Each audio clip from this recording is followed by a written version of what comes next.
One take wonder. One take, 2 hours.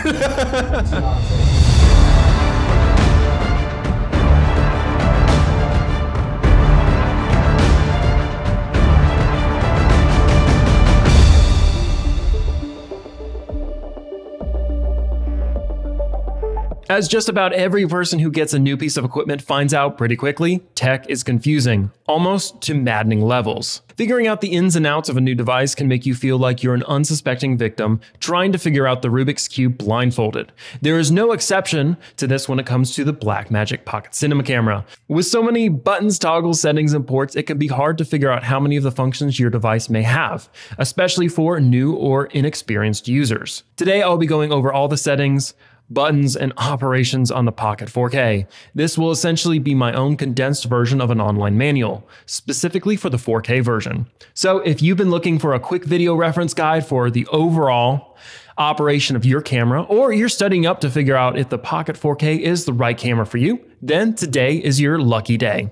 I've broken all of these sections into chapters that you can find the timestamps for in the description, as well as additional resources and other videos that will go into further detail. Feel free to skip around in the video if you need to jump ahead or if you need to go back and review. And now it's time to sit back, get a cup of coffee, and get ready for an incredibly in-depth look at the Pocket 4K camera. We're going to be here for a while.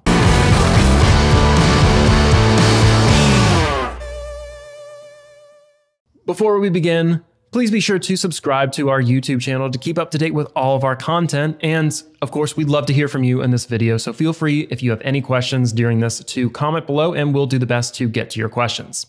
So on to the first chapter. Hardware and specs.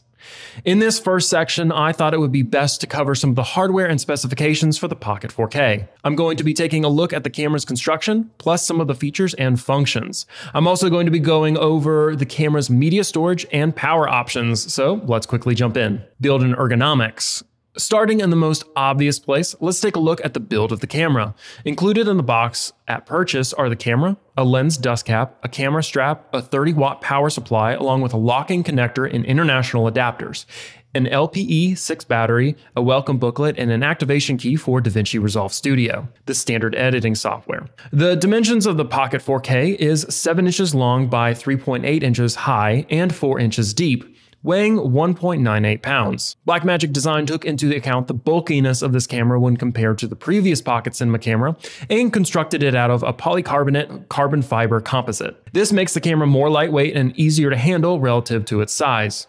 When it comes to the environmental specifications, the operating temperature of the camera itself runs from 0 to 40 degrees Celsius or 32 to 104 degrees Fahrenheit. When stowing it away, the room temperature should be between -20 to 45 degrees Celsius or -4 to 113 degrees Fahrenheit. And the relative humidity in the environment of the camera is being used should be no more than 90%.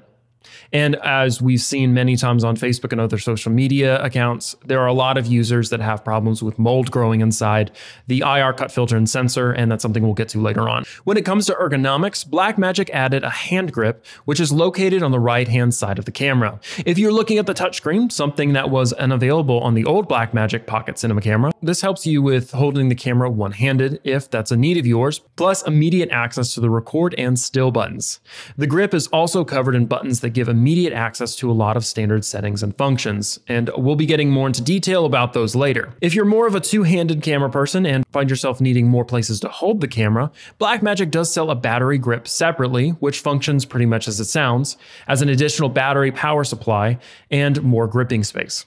On the back of the camera is one of the most useful features, the 5-inch LCD capacitive touchscreen. The touchscreen includes most of the operations and settings that you will also find on the strategically placed buttons on the outside of the camera. In addition, you can frame shots and more accurately focus. The touchscreen itself is pretty responsive, which is great for the more impatient among us who start frantically tapping on our device screens when things don't happen fast enough. I will definitely be getting into a lot more detail on the touchscreen itself further down the line. The Micro Four Thirds system.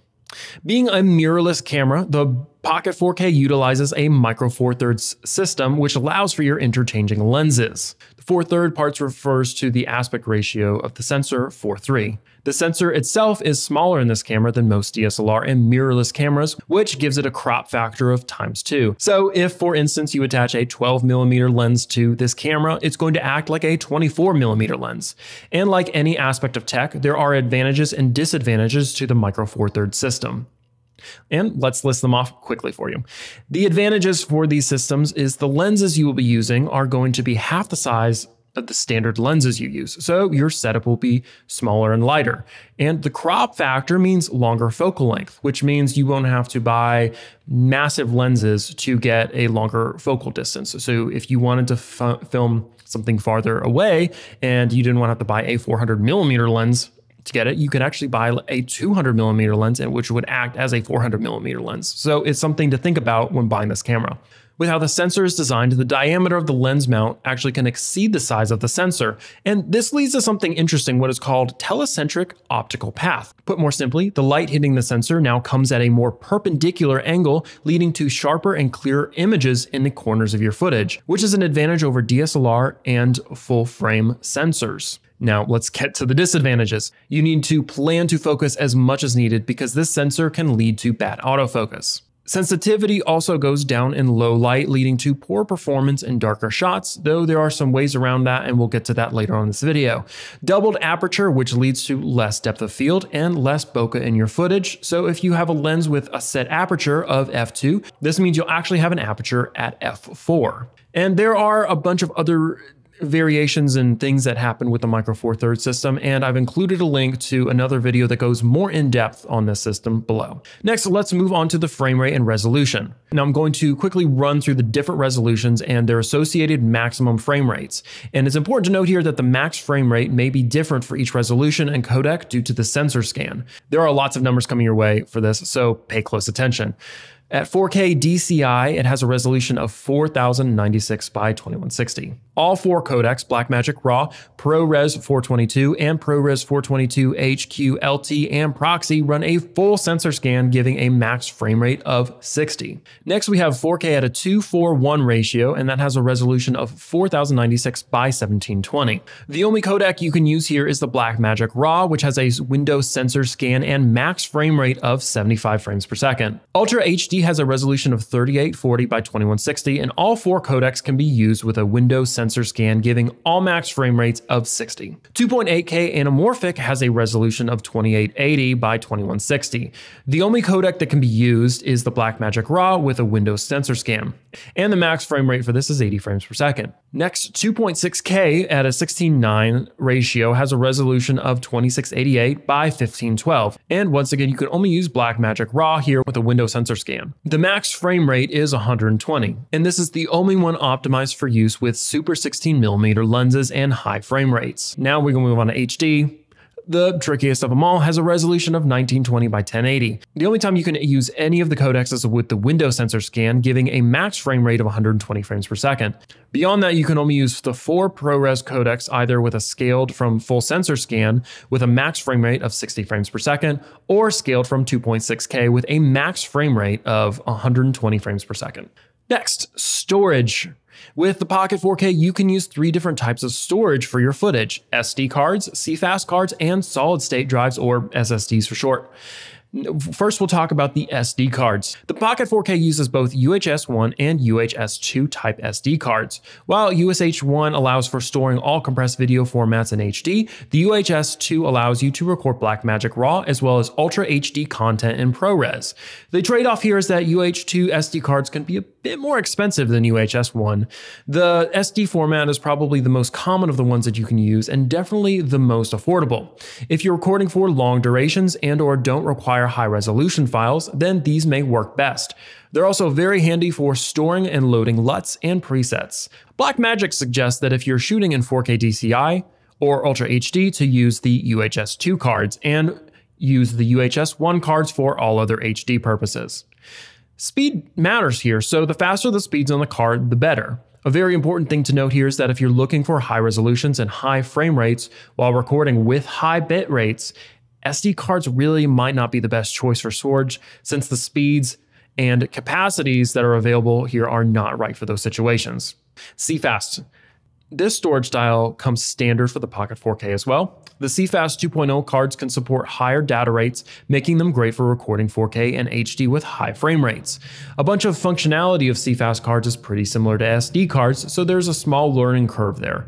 There is one major thing to remark on here, that's to carefully check out the specs of the CFast card you're purchasing or thinking of using if you're planning on working with high data rate videos. The reason behind this is when it comes to CFast cards, they can have varying read and write speeds. And one thing to note here is that CFast cards tend to be fairly expensive, and unless you actually have a library of CFast cards already, it may be better to use alternative forms of storage, at least in my opinion. And now for the last form of storage, which is SSD. In the manual for the Pocket 4K, the section that talks about using these is titled USB-C flash disks. Now, don't get hung up on that thought because it is definitely talking about solid-state drives here. These are external drives that use flash memory. Because they are larger than the card-style storage, they have to be mounted on the outside of the camera and connected via the USB-C port on the left side of your camera. I personally prefer the Samsung T5 version, although at the time of recording, that particular model has been discontinued, but you can still find it many places in stock on Best Buy and on Amazon, and a lot of times it's discounted. Regardless of the fact that there are plenty of these out there for purchase through legitimate avenues, so again, if you can get your hands on one, it's well worth it. If your search brings you beyond that model and there are others that work with this camera out there, keep in mind that not every SSD card on the market will work with the Pocket 4K. Blackmagic does keep an up-to-date list of which ones are most compatible, and you can find that at www.blackmagicdesign.com support, which I've included in the description. When it comes to formatting solid-state drives, there's really no difference than there is with the internal cards. You just need to make sure that you have formatted it to either OS X Extended or exFAT, depending on whether you're using Mac or PC, respectively. And that's about the section for storage. And if you're wanting to find more information or go more in depth on this topic, again, we've included links below under this chapter in the description. Number 4, preparing media. Using all three styles of storage isn't quite as simple as plug and play, but the formatting process is extremely easy and can be done right on the camera itself. I'm going to run through the process for you step by step. The first thing you're going to do is insert or mount your storage accordingly. If you went with either SD or a CFast, there are 2 individual ports for each style behind the door in the hand grip on the right side of the camera. If you went with the solid state drive, then you will be connecting that to the USB-C port on the left side of the camera, and then mounting the SSD to the top of the camera or however you've built your rig out. Looking at your touchscreen, tap the storage indicator that shows up at the bottom of the screen to enter the storage manager. Depending on your storage style, you will see Format CFast card, Format SD card, or Format drive. So choose accordingly. If you want to manually change your real number in this process, tap Edit Real Number and enter the real number you want, then tap Update. You should have 2 formatting options from here. OS Extended, which is strictly for Mac users, and exFAT, which can be used for both Mac and PC. Keep in mind that if you do use Mac and choose exFAT, that it does not allow for journaling. You do get a chance to review and confirm before committing to format next. If you need to make changes, tap cancel and start over. Otherwise, you can continue from there and hold down the format button for 3 seconds. This is where you will find out if your formatting was successful or not. If so, congratulations, you're done formatting. And if you accidentally did this while your card was full of footage, I guess not congratulations. Just be careful with this. I had a situation once where I was out filming on a beach that was raining, and some water got on the camera and got into the settings and brought it to the format section, and I had to shut the camera off or else I was going to lose all my data that I had collected for the past couple of days. So be careful. On to the next section. Inputs and outputs. As I'm sure you've noticed, the Pocket 4K has a bunch of slots and ports for various media and equipment connections. Some you will use constantly, some you may never use at all. As with all things, of course, it depends on what you're using your camera for. Let's first talk about the HDMI port.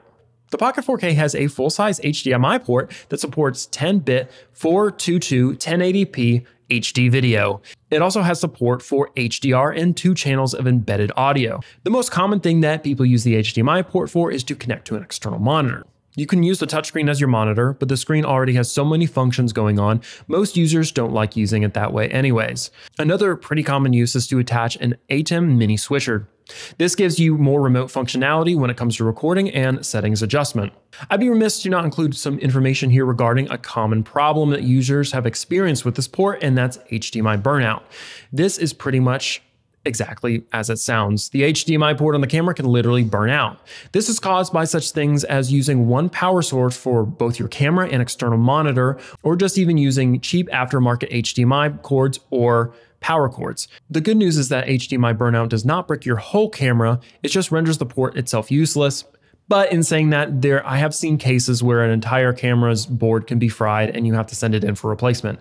And this can be potentially very pricey to fix, especially if you're out of warranty. So make sure your shortcuts are minimal and avoid hot plugging as well, which is basically plugging powered devices into your camera while your camera is on. And if you'd like to find out more about this issue and ways to avoid it, I've included further information below. Onto the Mini XLR. Also on the left side, you will find the Mini XLR port audio input, which is meant to be used with external microphones that do not have their own power. Using phantom power, the Mini XLR has a broadcast standard noise floor of -23 LUFS or about -71 decibels. While choosing your mic and cords, be sure to pay attention to your connectors. A standard XLR has a much larger circumference than the input on the camera itself, so a high quality adapter may be required. Shotgun or boom mics, such as those made by Rode, tend to be the best in this situation. Avoid more dynamic mics here because those are harder to get a clean signal out of. A major limitation with using the Mini XLR is that it works best for a single microphone setup. You can absolutely connect an adapter that will allow for 2 XLR mics, but for best sound quality, typically 2 separate inputs are recommended. Next, we have the 3.5mm. This is a great secondary option for connecting microphones to your camera. The downside is that this input does not run phantom power, so whichever microphone you choose to use for this needs to have its own power supply, wired or wireless. Lots of users like this input for microphones such as wireless lavaliers or lapel mics. This input is not only for audio though. This is where you can also set up your timecode, aka the timing that synchronizes your devices across the spectrum, including the devices that you do your own editing on. Timecode is pretty important when it comes to making sure your audio and video sync up correctly. It's also necessary for keeping notes while shooting, so you can match up the note to the correct time in the footage. The timecode is actually done directly through the 3.5mm input via a method known as jam sync, where you plug your timecode generator into this input and automatically sync all of your interconnected devices to the same timecode. And we have a video on this and a couple other resources that you can find in the description below on how to use timecode with this camera. Number 4, the headphone jack. This is the input used to monitor your audio during recording and playback. Pretty standard and self-explanatory. You can use pretty much any headphones that you're most comfortable with. Just make sure that they're stereo headphones. I'll note here that since the 3.5mm size is standard for this type of input, make sure to plug your headphones into the appropriate input, which of course is not the one with the picture of the microphone, it's the one with the headphones. And while it feels like I shouldn't have to point that out, the 2 separate 3.5mm inputs are right next to each other, so it can be kind of hard to see and pretty easy to plug into the wrong one if you're not fully paying attention. Number 5, the internal microphone. The Pocket 4K does include a built-in stereo microphone, which are located on both sides of the lens. Being that these mics are part of the camera assembly, no one would get mad at the suggestion that the quality isn't great. But surprisingly enough here, the quality is not terrible. It's not as good, obviously, as the external microphones that you can attach to this camera, but it's still serviceable, and you can use it really for scratch audio if you need it. I think I can go out on a limb here and say that the camera's built-in mics are good for running, again, draft or scratch shoots, or as backup to your external mics, but I would still have other backup mics before I would choose to use this. Number 6, power inputs. This one is pretty much also self-explanatory as what the input is for, providing power to your camera. Using the DC input, you can fully power the camera and trickle charge your battery simultaneously. Due to how complex some of your rigs may be and the not so great battery life of the internal battery, it's entirely possible that you will need to get or create custom power devices and setups. This is something that you should do with extreme caution as to not irreparably harm your camera. Again, talking about hot plugging. Don't plug powered things like V-mount batteries into this camera while your camera's on. It's just a good practice to have it off so it doesn't send a surge into your camera. Let's take a look at some numbers and recommendations so that way you can be certain you're using appropriate cords and equipment to match the camera's power specs. The battery input is rated from 6.2 volts to 10 volts max. The DC input is rated from 10.8 volts to 20 volts max. And while in standby and not actively charging the battery, the camera requires 16 watts. While actively charging the battery, the camera requires 30 watts. When you're powering on your camera with a custom power source, Blackmagic recommends that you remove the battery first. And when recording to external media with an active lens, full screen brightness, and full tally brightness, high frame rates, while not charging the battery, Blackmagic specifically states that 22 watts is required for the Pocket 4K.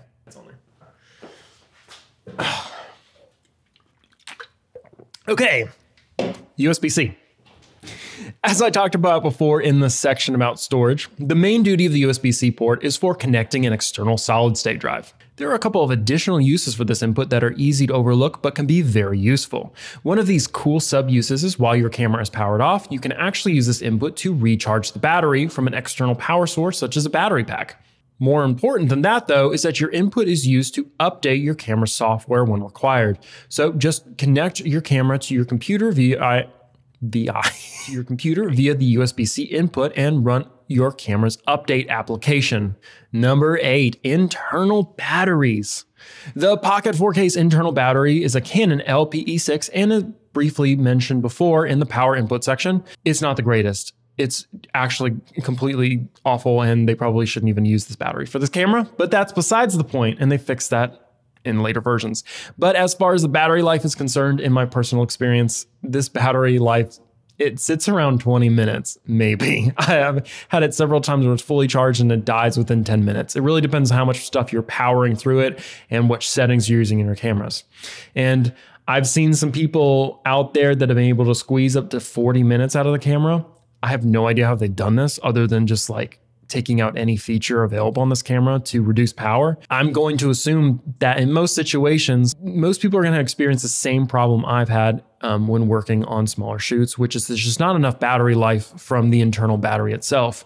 There are a few other extra options available on the market to boost the power performance of the camera though. If you don't have a rig and are wanting to do more of a point and shoot style, then you can get a battery pack, which you can get directly from Blackmagic Design, which also doubles as an extra hand grip. Since some of you have more complicated setups though, like me, you're probably going to want to go the route of a V-mount adapter, cable, and battery. Luckily, Blackmagic thought of this ahead of time, hence all the additional inputs and battery mounting options. And I've included some resources and some other batteries that I recommend in the description below. Interfaces and menus. And now we've reached a great milestone in this video and we finished our first section. On to chapter 2. Interface and menus. So now that we know more about the hardware on the Pocket 4K, how do you go about making that hardware work for you and your project? How do we make the functions of the camera, well, function? In this section, I will be diving into the camera's various interfaces, buttons, and menus to make sure you know as much as possible about how to make this camera work for your situation. Let's start with buttons and lights. It's probably safe to assume that when you pulled out your new Pocket 4K out of the packaging for that first time, you noticed all the different buttons and indicators littered all over the camera's body. Some of these you'll use all of the time and some you may never use at all. But with all of these options, finding the one you need may be daunting. I'm going to quickly go over where each button and light is located to make this process easier for you. Starting off, there are 2 different external record buttons. One at the top of the hand grip, where you would normally find it on any handheld camera this shape, and the other to the upper left of the lens if you're facing the front of the camera. Next to the standard record is where you will also find the still button, with the manual setting wheel located directly under those. Also on the front of the camera is the tally or record indicator on the opposite side of the lens from the secondary record button. Moving to the top of the camera, you will find all in a row on the hand grip the ISO, shutter, and white balance options. Closer to the center top is where you will find the power switch, with the battery status LED to the immediate right of that. Continuing in that same direction, you will find the function buttons, which have different uses depending on how you choose to have them set. Now, finally, to the back side of the camera, where you'll notice the buttons are lined up and broken up into 2 sections. The top section is where you will find the iris and focus buttons, and the next section from the top to the bottom, you will find the HFR, focus, zoom, menu, and play buttons. I know I went over all of that very quickly, so if you missed anything, don't hesitate to rewind and review. On to touchscreen controls. If I'm being honest, the 5-inch LCD touchscreen on the Pocket 4K is one of the more exciting parts of this camera. The touch and gesture interface makes it fast to use and intuitive, which kind of makes going through the operations and settings a bit of fun. It also makes it super easy to access the settings while you're in the middle of shooting. And let's be honest, who of us hasn't gotten incredibly frustrated trying to scroll through the settings of a Sony camera or a Canon camera? The interfaces are awful, and they don't seem to be updating anytime soon. In my opinion, Blackmagic has an incredibly good interface across all of its devices, and it's really a sticking point when thinking about buying this camera. But let's take a deeper dive into the LCD. Let's talk about first the LCD monitor options. The LCD monitor settings allow you to switch and adjust the monitoring features on your camera. To access these options, tap the monitor icon in the upper right hand of your screen. After you do that, you will get a bar at the bottom of the screen with 6 different icons, all of which represent different LCD monitor options. In order from left to right, you have zebra, focus assist, frame guides, grids, safe area guides, and false color. Now comes the really fun part, going over what each of these are and what they can do for you. Zebra. This setting's purpose is to help with correct exposure. It does this by placing a striped pattern over the areas of an image that are over a threshold that you can set yourself. To access this feature, tap the first monitor option icon. Then just tap the toggle right under that zebra icon to turn it on and off. To the right of that toggle, you will see a slider. This is to set the exposure level that you want. Just move your finger back and forth on the slider to set this.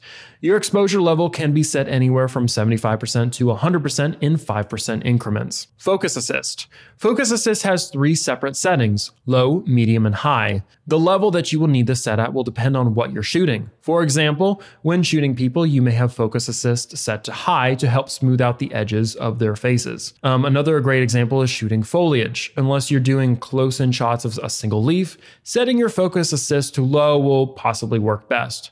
To use this, just tap the second icon and toggle to the on position. And honestly, this is a personal preference on how you would like your focus setup. In my opinion, I like mine set high, so I know I'm always hitting focus on what I want to. Another cinematographer friend of mine prefers to not even have it on at all, and he's able to rack focus exactly. So it really is depending on what you're comfortable with and what you want. This setting assists with setting the aspect ratio of your shoot by changing the appearance of the frame guides on your LCD monitor. This is the third icon, and once this is toggled on, you can choose the frame guide you need by dragging your finger on the slider left or right, much like how you choose a zebra setting.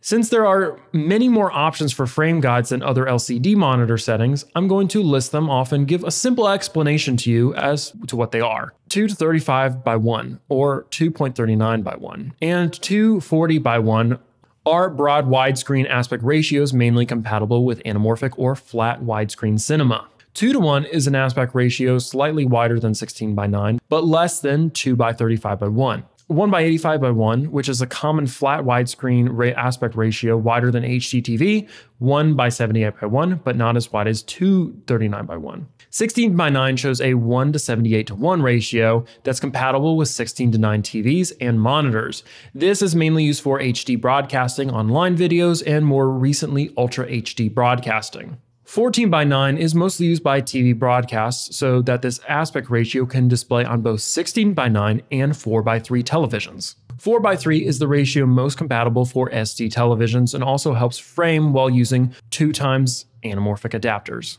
1:1 is the only perfect square aspect ratio that is popular now on social media. 4:5 is the only vertical aspect ratio and works best for portraits and smartphone viewing. And you also have a custom frame guide, which is pretty self-explanatory and is good for all of those other shots that don't work for standard aspect ratios included in this camera settings.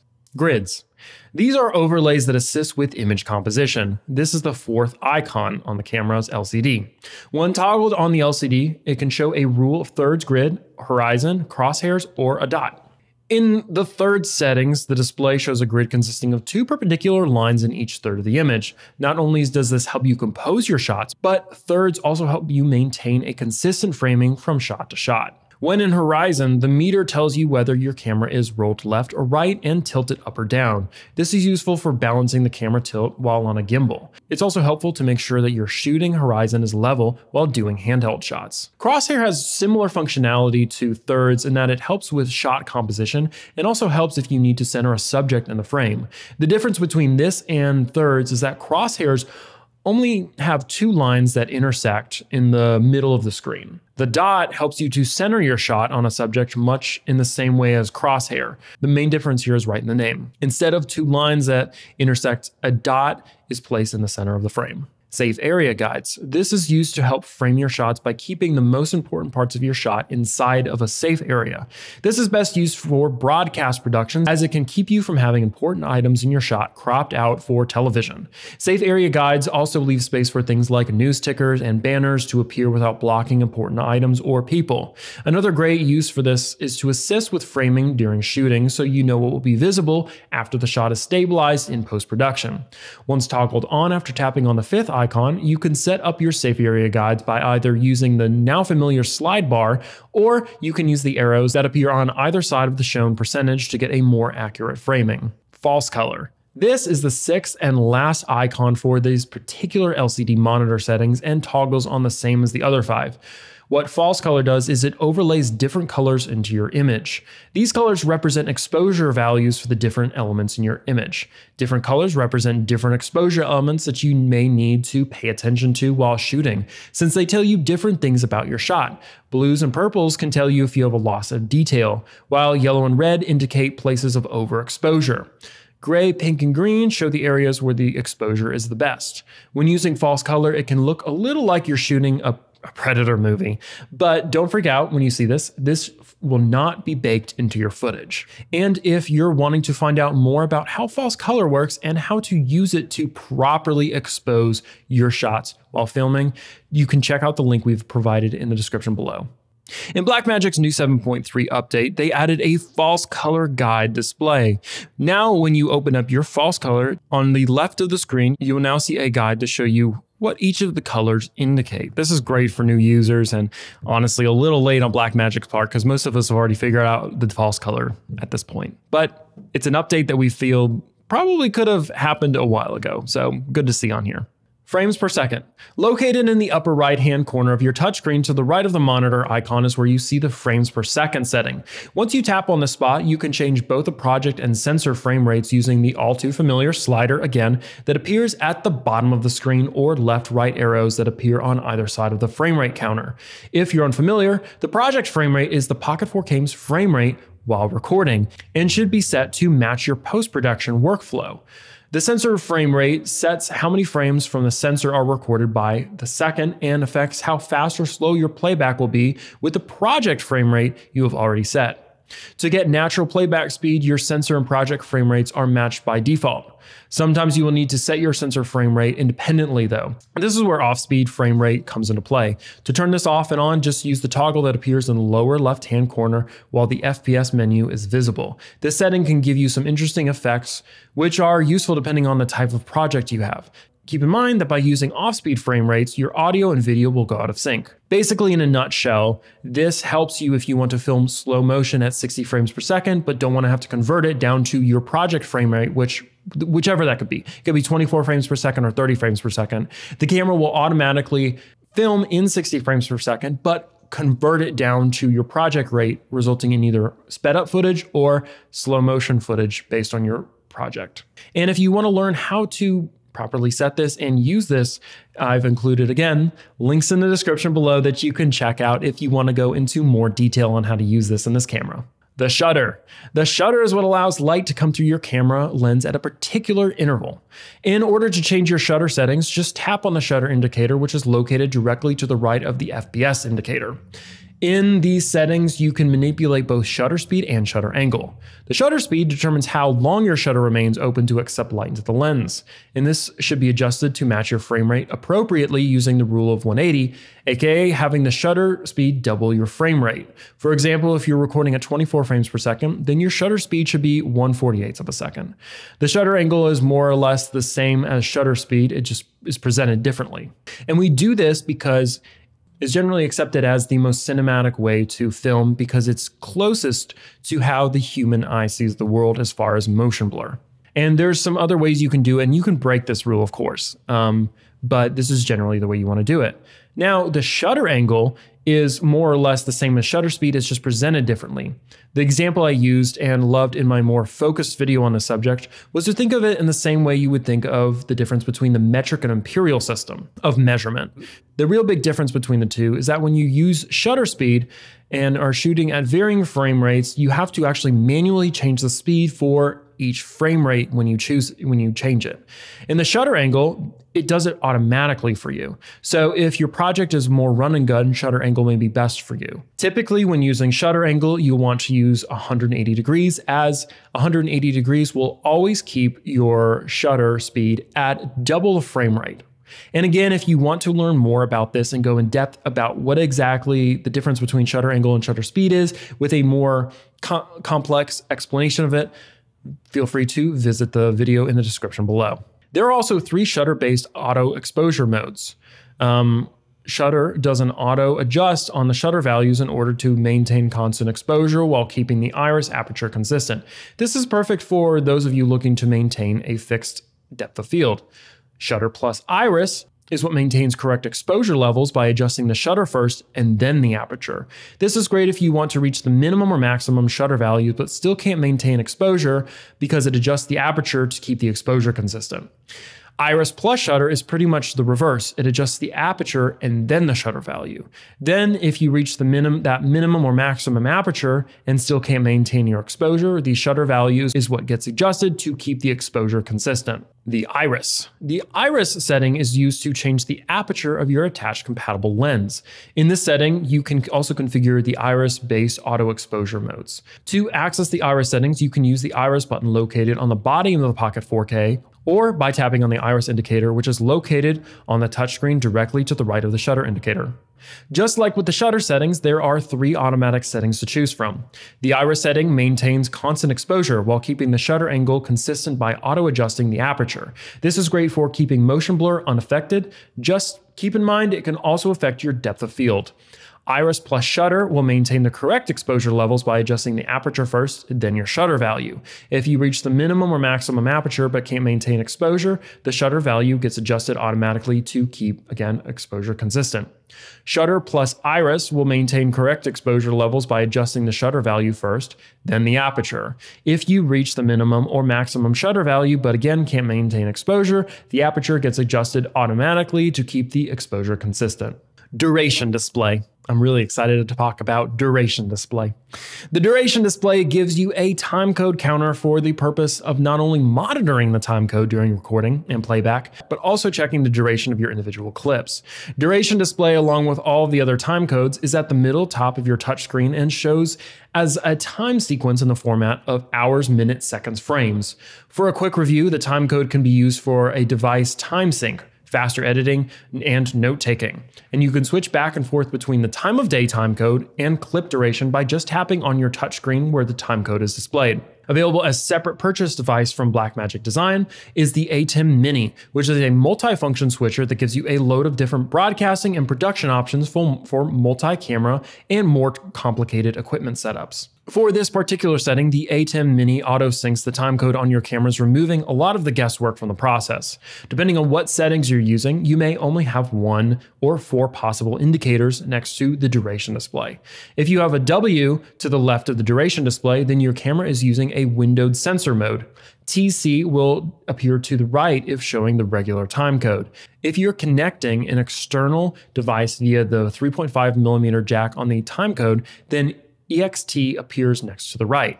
If your camera is running an internal timecode that has been jam synced, then INT will appear to the right of the duration display. ISO. To the right of the duration display, you will find the ISO indicator. To access ISO, either tap the indicator on the touchscreen, as we've been doing, or use the external button found on the top of the camera. ISO is a secondary sensor that can be adjusted for varying light conditions to help with exposure. In the settings, the ISO can be adjusted using the arrows or slide bar, or as we've seen with other options. The Pocket 4K comes with actually a dual native ISO system. That means that the sensor has been built to work in both low light and bright light conditions. As your lighting conditions change and you adjust the ISO accordingly, the dual native features work in the background to make sure all of your footage is clean and with minimal noise. That being said, while recording at lower ISO settings, the dual native feature can actually degrade your picture. You will want to keep your ISO settings slightly higher than you're used to if you've never worked with dual ISO before.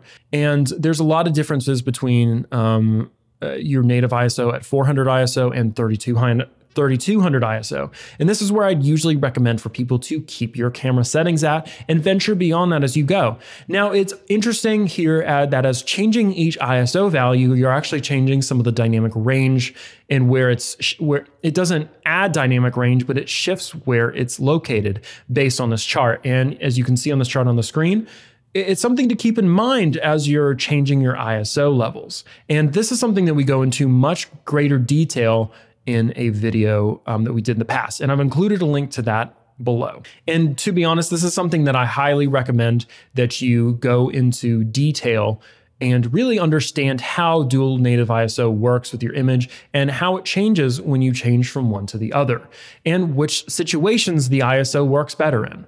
So definitely recommend watching that video. White balance. Every source of light gives off its own color. The white balance setting is used to adjust those colors to keep the whites in your footage the whitest they can be as your lighting conditions vary. To access white balance, you can once again have two options. The first is the white balance button located on the body of the Pocket 4K at the top. The other is to tap the white balance indicator on the touchscreen, which is, you guessed it, to the immediate right of the ISO indicator. This will also give you your favorite slider bar that works just like everything else does, and arrows to adjust the settings at the bottom of the screen, plus icons for different white balance presets, which I'll get to in a minute. I wanted to talk about another feature first. This camera actually comes with a feature to have your white balance set automatically for your whole shoot. So the way that you do that, so you don't have to go through all the way through the settings, is to actually tap on the AWB button in the lower right of the screen. And you'll see an empty box appear in the center of the screen with options, cancel and update white balance below it. Hold a neutral white card or gray card, or honestly a piece of paper in front of the camera or whatever you can find that's white if you don't have a card. So the box is filled, and tap update white balance. To use this after it's set, use the white balance button on the outside of the camera. And if you just tap the white balance indicator screen, it will bring it back up the settings, which will automatically set the camera to the custom white balance setting. You can also hold down the white balance button on the top of the camera and the box will appear and will, as long as you hold it down, it will adjust accordingly.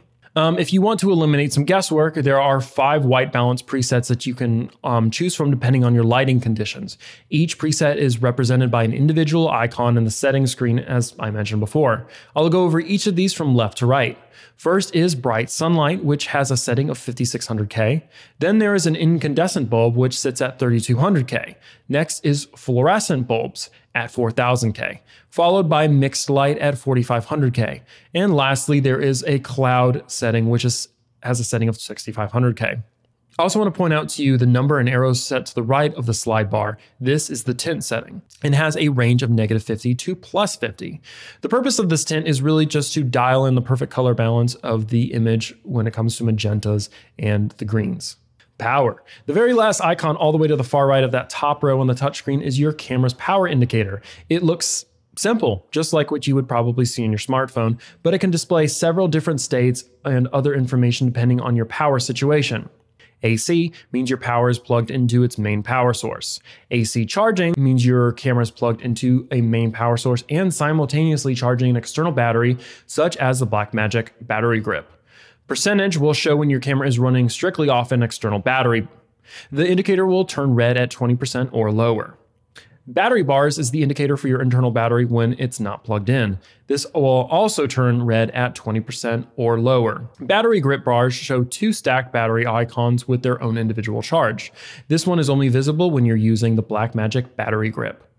Power source voltage indicates the voltage the camera is receiving from the battery through the DC power on a plug pack, D-tap cable, or other power source. The LUT indicator. If you're on set using a LUT as a preview tool, there will be an icon for this visible on the touchscreen. It is located directly on the monitor icon and is visible only when there is an active LUT. You can also, it also comes pre-installed with the camera to activate this on the top button, as indicated in the image below.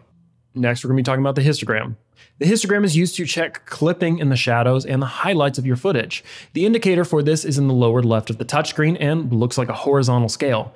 If you see the opposite edges of the scale come to an abrupt stop instead of a steady decline, you may be losing some detail in the shadows and highlights. This works as any histogram indicator does on any camera. So in the new 7.3 update, Blackmagic added RGB histograms, which shows which colors are clipping in the sensor. Also to the right of that, they have added color channel clipping indicators, which help to alert you on which colors in particular are clipping. The next button is the record. In addition to the external record buttons, there's also one available on the touchscreen. It's located next to the histogram indicator, and it's again simple to use. Just tap on the spot on the screen to begin recording, and of course, tap it again to stop recording. If you're actively recording, this button, the storage indicator, and the time code will all turn red. Next, LUT Applied To Clip. A couple of items back in this walkthrough, I told you where to find the indicator that tells you a LUT has been applied in general. Separate from that is another indicator that tells you if you have a LUT applied to your individual clips. This indicator appears to the left of the touchscreen record button. It will show you if you have a LUT applied to a clip turned on in the recording settings, regardless of whether or not you're recording. The storage indicator that you're currently recording to will turn red as well. I'll be getting into what LUTs do more down on the line, so stick around for that. If you're honestly sticking around at this point, like, congratulations to you for making it 45 minutes into this video, I think, right? Something like that. Drop frame rate indicator. Your Pocket 4K actually gives you multiple ways to know if you're dropping frames during a shoot. The main indicator for this is a flashing exclamation point popping off inside of a touchscreen record button. The storage indicator relative to the storage you're actively recording to will turn red as well. This can happen because the storage you're using may be too slow for the codec and the resolution you're working with. You can set your camera to stop recording automatically if you're dropping frames in the record settings. I'll cover more on that later in the walkthrough. Record time remaining. I've mentioned the storage indicators a couple of times so far, so you've probably figured out that you can see your remaining record times to the right of the touchscreen record buttons. These are visible whether you're using an SD card, an SC-fast card, or USB flash disk, aka again an SSD.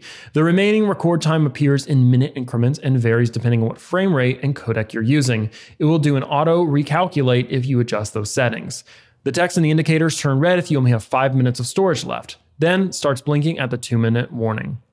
If you fill your storage, you'll see the word full pop up. If you want to see more detailed information for your storage and formatting, just give the indicator a tap. After, you will be able to see the amount of free space in the terabyte, gigabyte, or megabyte status, plus the name of the storage, the length of the last clip, the total number of clips, and the file format. You can also format your storage here. While recording, the storage highlighted blue on your touchscreen is the storage you're actively recording onto.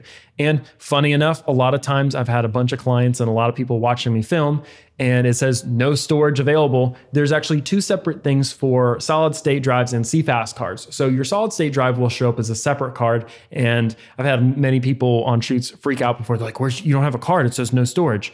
It's attached to the solid state drive. So it just looks like there's no storage, but it's actually just attached to the solid state drive. Audio meter. Also at the bottom of the touchscreen is an indicator for your audio meter. This displays the audio levels in dBFS for both channels while using the camera's built-in mic or an external one connected via the 3.5mm jack. Like most audio meters, if you see it fluctuating inside the green area, then your audio is okay. If you end up in yellow, you need to take a look at some of the settings because you're in danger of getting audio clipping. If it extends into the red, you're definitely clipping. If you want to adjust the volume controls on either channel or the volume, the audio output coming through your headphones or speakers, just tap the indicator and those options will come up in the middle of the screen. Again, if you'd like more information on how to set audio levels correctly for this camera and just more information and in-depth detail in general, I've included a link in the description for this video and more information. Touch to focus. If you need to quickly adjust the focus in particular areas of your image, this can be done easily on the top of the screen. Simply tap and hold your finger on the section of the LCD where you need the focus adjusted. Then press the focus button on the camera body to focus your lens on the area of the image that you've already chosen. That one is honestly pretty easy. V for zoom. There are two different ways to zoom in on your image while using the Pocket 4K. Both have different zooming purposes. You can access both either with the external focus zoom button or with the touchscreen. The double tap zoom function is used to magnify areas of your preview image. As it says right in the name, just double tap the screen. This will automatically put you in 2x zoom. Slide your finger around on the zoomed in image to show the area you want to focus on. Double tap the screen again to return to normal view. The other available function is pinch zoom. You'll start this one by doing a double tap again to get that initial 2x zoom, and from here you'll just pinch the screen as needed to zoom in further. Once again, you can change which area of the image is zoomed in by dragging your finger on the screen. Full screen mode. From everything we've covered just with the touchscreen indicators, you get a lot of information all at once while looking at your screen. Sometimes having all these indicators displayed at once can be distracting and hinder your shots on occasion. If you want to get rid of the bulk of the indicators when they are not of current use to you, just do a swipe up or down on the screen. The only thing that will be visible at this point, if they're active, are the record indicator, frame guides, grids, focus assist, and zebra. To get out of full screen mode, just swipe again. Playback menu. The last touchscreen feature I'm going to cover is the playback menu, which can be accessed by tapping the play control button. Here is where you can control and play previously recorded clips. Once accessed, use the play button on the LCD touchscreen to start playback and pause. You also have the forward and reverse buttons that allow you to skip the beginning or end of the clip, plus a loop button to play the same clip over and over. If you want your playback to go faster in either forward or reverse, hold down the appropriate button on the screen. This puts you in 2x playback, which can go all the way up to 16x speed by tapping the same forward button and reverse buttons. If you tap these buttons one more time while at 16x speed, you will automatically get dropped back down to 2x speed. Whichever playback speed you're currently running will be indicated directly under the battery icon. Return to the regular playback by tapping the play button again. To get out of the playback altogether and back into standby mode, tap the record button on your touchscreen. Moved on from chapter 2.2 to chapter 2.3, settings. So now it's time to take a hard look at the various settings on your Pocket 4K. This section will be hefty with information and technical jargon. So once again, don't be afraid to backtrack if you've missed something or need to have a term repeated. You're also going to get a bunch more detail on some things that I've only glazed over in previous sections. Accessing these settings is extremely easy.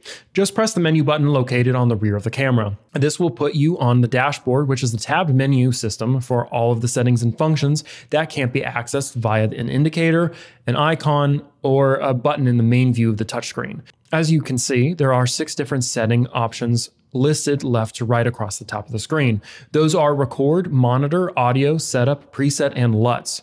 To get into each of these, just tap on the appropriate option for the setting you need. Some of the menu options have multiple pages, represented at the bottom of the screen by a series of dots. To get into each of these pages, either just swipe left or right as needed, or use the arrows on either side of the screen. While going through these, I'll be going top to bottom on the screen and left to right in the tab order to keep things organized. Number 1, let's start with the Record tab. This is where you will set your codec, video format, and resolution. Also under this menu option are additional settings such as dynamic range and detail sharpening. The settings are spread out between 3 separate tabs under this option. Under the Record tab, we first have the Codec and Quality. The first thing you see on your screen should be the beginning tab under the Record setting option. The top half of the screen is where you will choose the codec you want, either Blackmagic RAW or ProRes, and then the quality options available to each one. If you're currently unfamiliar with the term codec, this is the software in your camera that compresses your footage by encoding and or decoding your data. Blackmagic RAW, or as more affectionately known as BRAW, is the codec developed by Blackmagic Design that you can find in all of their current cameras, including the Pocket 4K. BRAW comes with 2 different quality options, constant bitrate and constant quality. Constant bitrate gives you file sizes that you can anticipate while keeping quality as high as possible, but capping your bitrate. It's an excellent option if your storage is limited, but the quality will drop while filming small, quick moving items such as leaves or confetti. With constant quality, you don't have to worry about the loss of quality in those types of shots. The reasoning is right in the name. This one can create much larger file sizes for more detailed shots. And basically all it does is it varies the bitrate by what the camera is detecting in front of it. If it doesn't need as much bitrate for a detailed shot, it'll lower it. But if there's things like how I film underwater while I scuba dive. If I have it on constant quality, it will bring up the bit rate if there's like lots of bubbles or lots of particles. So if you have shots that are complicated or maybe even like complicated lighting situations, it's better to have that varying bit rate so you can get that shot down. And if you have more questions about these bitrate settings, we've made a video on this and I've included the link in the description below that really goes into the fine details about what the different options are. Now, there is a second codec option in this camera, which is ProRes. And this, of course, was developed, if you don't know, by Apple and functions a bit differently than BRAW. Where BRAW compresses the whole of your data altogether, ProRes compresses each frame. ProRes compresses each frame individually. In ProRes, your bitrate is set and can't be adjusted. This makes it less dynamic than BRAW, but it keeps that quality consistent across the board. Whichever codec you choose is going to be based on whatever you're shooting, what type of storage you're working with, and honestly, what you're already used to. And there's already like disagreements on which looks better on this camera, but I would say I personally film with BRAW on this camera because of the ability to change your ISO settings, your white balance, and a host of other things after you've recorded. And you can't do that with the ProRes versions of this on the camera. But choose what you're used to and choose what you want to use for files. It's really up to you. Resolution. The resolution setting works in combination with your codec. You can choose between the different resolution options that are based on the format you require. You can choose between 4K DCI, 4K 2x4x1 Ultra HD, 2.8K anamorphic, and 2.6K 6x9, 16x9, and HD. Now moving on, let's move over to the right to the Record tab 2. Dynamic range. Moving to the Record tab number 2, you will find the settings for your dynamic range. There are 3 different settings to choose from here: film, extended video, and video. While using the film setting, you will be shooting using a log curve. Not only does the setting allow for the best dynamic range, it also augments the information in your footage. This helps you get the most out of your color grading when using programs such as Davinci Resolve. And this is what I would generally recommend filming at, and this is what I film at. The extended video setting is kind of in the middle ground of dynamic range, offering more range than the video option, but not as much as the film option. This one is great for those of you who have limited time for your post-production and is sufficient if you're using standard broadcast monitors. If you have zero post-production time, you may consider just using the video setting. This setting will give you something akin to Rec. 709 color standard and also records directly to compressed video formats. This setting requires little to no post-production, allowing for higher efficiency. Moving on to the sensor area. You'll find the sensor area options directly to the right of the dynamic range. This setting is available when you're shooting below the camera's max resolution. Depending on your chosen codec, this setting is meant to help with the frame rate. Moving on to project frame rate. There are a couple of other settings you can mess around with on the second tab. When using the project frame rate setting, you can choose between the frame rates that are more commonly used in TV and film. Generally, the project frame rate is something that you want set to match your playback speed and audio sync. Off-speed recording. The off-speed recording option allows you to independently choose your sensor frame rate, as opposed to it being automatically defaulted to match natural playback speed. Off-speed frame rate. When you have off-speed frame rate toggled on, your sensor frame rate will set how many frames from the sensor get recorded every second. This will affect how fast or slow your video playback is. And again, as mentioned before, we have a video on this and we've included the link in the description to this part as well. Preferred card for recording.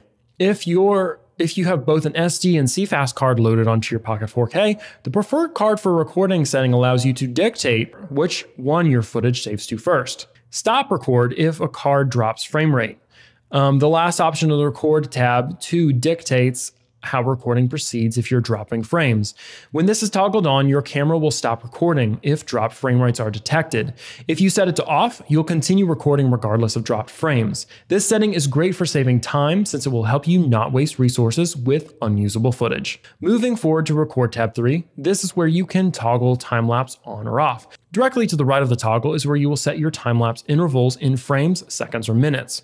When recording with this setting, the time-lapse sequence gets saved as a single clip which will match whatever codec and frame rate you've already set. This helps in post-production since you can just drop your time-lapse clip right into the timeline. Timelapse has been a feature that has increased exponentially in popularity in the past decade. Part of this is due to the feature now being available on more affordable cinema cameras, such as this one. In the past, it was an option only open to professional filmmakers with uber expensive equipment. Be sure to turn the setting off when you're done, or else it will time lapse, and your whole project will have a vibe throughout that can only be described as experimental. And if that's what you're going for, great. We also have a video specifically on time-lapsing with the Pocket 4K camera, where I travel all across the country time-lapsing sunsets, sunrises, clouds, anything you can kind of think of. And we go through what I think of the time-lapse, how I use time-lapse settings with this camera. And if you're interested more in using this camera for time-lapses, check out that video in the link in the description. Again, that's below. Moving on to the detail sharpening section. You will find detail sharpening settings directly under the time-lapse ones. The purpose of this one is right in the name, sharpening the detail of your footage, and comes with 3 options: default, medium, or high. This setting is mainly designed for those of you doing live studio production where post-production time barely exists. If there are clips that do not require post-production though, make sure this is toggled off. It's important to note here that this particular setting is only available with the ProRes codec. Oh, I think we're past halfway done, so congratulations for making it to this part of the video. Congratulations to me also. And to me, let me just, a little pat on the back for making this, and to all of you who've stuck around with me, this thing, you're all troopers. The next section we're gonna be talking about is the Record LUT to Clip. When you switch the Record LUT to Clip option on, this allows the LUT to be applied to your recorded footage by default. This is yet another useful setting to help you get through post-production easier if you don't have the time to grade footage yourself. Apply LUT to file. In the final recording setting, turning on the Apply LUT to File feature will embed your chosen LUT into your file. The LUT gets saved into the header of the file, making it easier to apply to the clip in post-production. No separate files are required. Keep in mind here that the Apply LUT to File setting is only usable with the BRAW codec. Now, let's move on to the next tab. The second option on the dashboard is for the monitor setting. This is where you will be adjusting features such as status, text, various overlays, plus a few other fun monitor options for both the LCD touchscreen and the HDMI output. There are going to be 2 tabs under the monitor, and you will see LCD, HDMI, and both lined across the top of both tabs. So let's dive in. Monitor tab 1. The settings shown in the first tab can all be applied regardless of whether you're using the touchscreen or an external screen attached via the HDMI port. All of the settings in this tab can be used simply by tapping the toggle to on and off. No other manipulations are required. With many of these, the explanation of what they are is right in the name. A few of these options were explained, of course, in the touchscreen control section of this walkthrough. So backtrack to that if you need more detail on their functionality. I'm going to go through these on the order they appear on your screen to avoid unnecessary confusion. The first option in the row is Clean Feed, which is used to remove all the overlays, text, and indicators from your view, except for your record tally indicator. Next up is Display 3D LUT, which applies to your view of the 3D LUT you currently have active, if any. The last 2 options in this row are Zebra and then Focus Assist. Moving to the second row, you'll find in order from left to right your frame guide, grid, safe area guide, and false color toggles. Monitor tab number 2. The first tab was simple, but the second one is going to get a bit more complicated. This is where you're going to do more detailed manipulation of your LCD and HDMI monitor views. I'm going to break this down into separate explanations of the functions under the LCD, HDMI, and both options individually. First one, LCD. You have status text. The very first setting you can manipulate for your LCD touchscreen is the toggle to turn your status text on and off.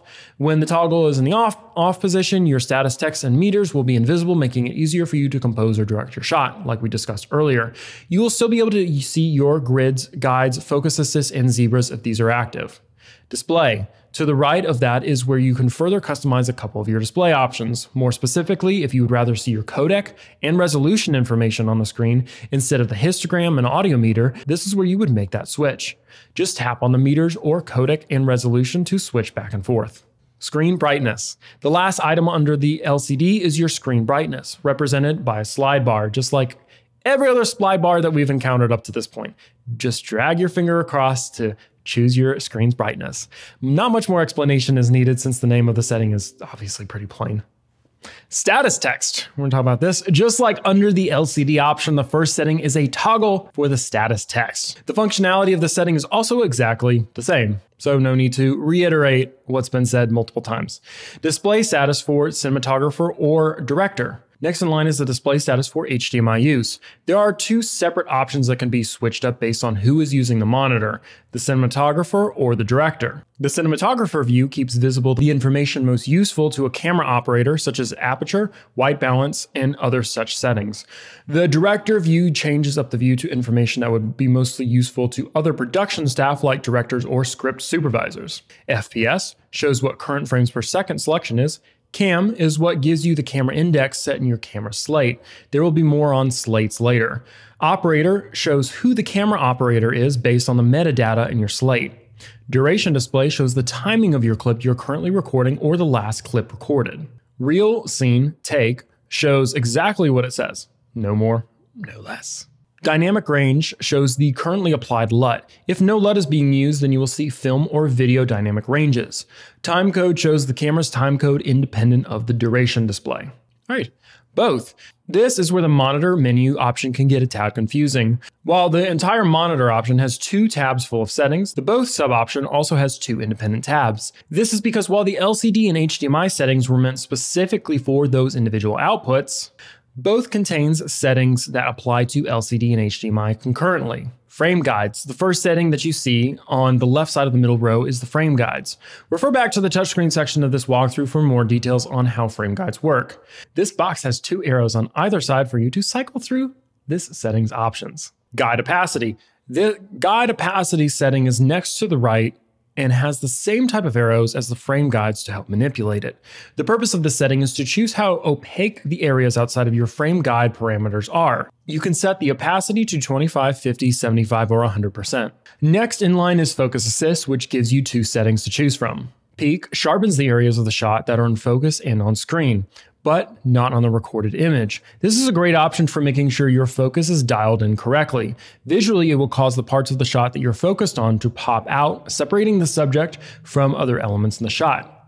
Colored lines will place lines around the area or subject of the image that you're focused on. This serves as the same purpose as peak, but can make your manipulations more precise. Focus level assist. Assuming that you're watching this walkthrough in order, I'm sure that you've noticed that the names of these settings are pretty clear as to what function they possess.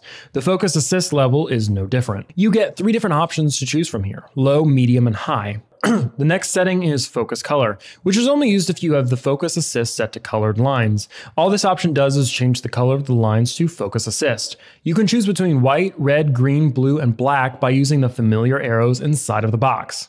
Zebra levels. The last setting on this tab is the zebra levels, which sets the exposure level of the zebra option, which was covered in an earlier section. Once again, manipulating the settings with the arrows, you can set this between 75 and 100% in 5% increments. Moving into the second tab under the both option, we have your grid selection. Just tab on the thirds, horizon, crosshairs, or dot to set what type of grid overlay you would like to use. Safe area guides. Moving to the row under the grids, the first setting is the safe area guide. Put in the proportion of percentages. This is used to set the size of your safe area in association with the image frame. Anamorphic D-Squeeze. On the Pocket 4K, the anamorphic D-Squeeze is a setting that can only be toggled on and off when using an anamorphic lens. When turned on, the camera automatically provides a 2x anamorphic D-Squeeze. Now, let's move on to the audio tab. This menu option from the dashboard allows you to adjust the audio input and monitoring. These settings can give you the ability to map out your audio channels to different sources, plus make adjustments to smaller things such as gain and control. This is another menu option that's split up into multiple tabs. So let's get started with the first audio tab. Since there are multiple audio inputs on the Pocket 4K, that means you can run at least 2 audio devices at the same time. In the audio tab, you'll see that screen split in half vertically so you can manipulate the settings for both audio inputs individually. The split will show as channel 1 and channel 2. Channel source. The first setting for both channels will be the channel source, aka which input your audio device is inserted into. Both channels will have the same options to choose from, which are pretty easy to understand. Camera left or right is used to choose between the internal microphones. Camera mono creates a single audio channel out of both internal microphones. XLR line records line level audios via the Mini XLR Input. XLR mic records microphone levels via the Mini XLR Input. And it's important to note that if you're running a mic through this power that has phantom power, make sure the 48-volt switch that appears gets turned off when the microphone is disconnected. Otherwise, you will have problems in the future. 3.5mm left. Line only uses the left channel of the 3.5mm input for the line level audio. 3.5mm right. Line does the same thing, but on the right channel. 3.5mm mono. Line does a mono mix as line level audio on both 3.5mm channels. 3.5mm left, mic only uses the left channel of the 3.5mm input for mic level audios. 3.5mm right, mic does the same but on the right channel. The 3.5mm mono setting, mic, as you probably guessed by now, does the mono mix on both 3.5mm channels.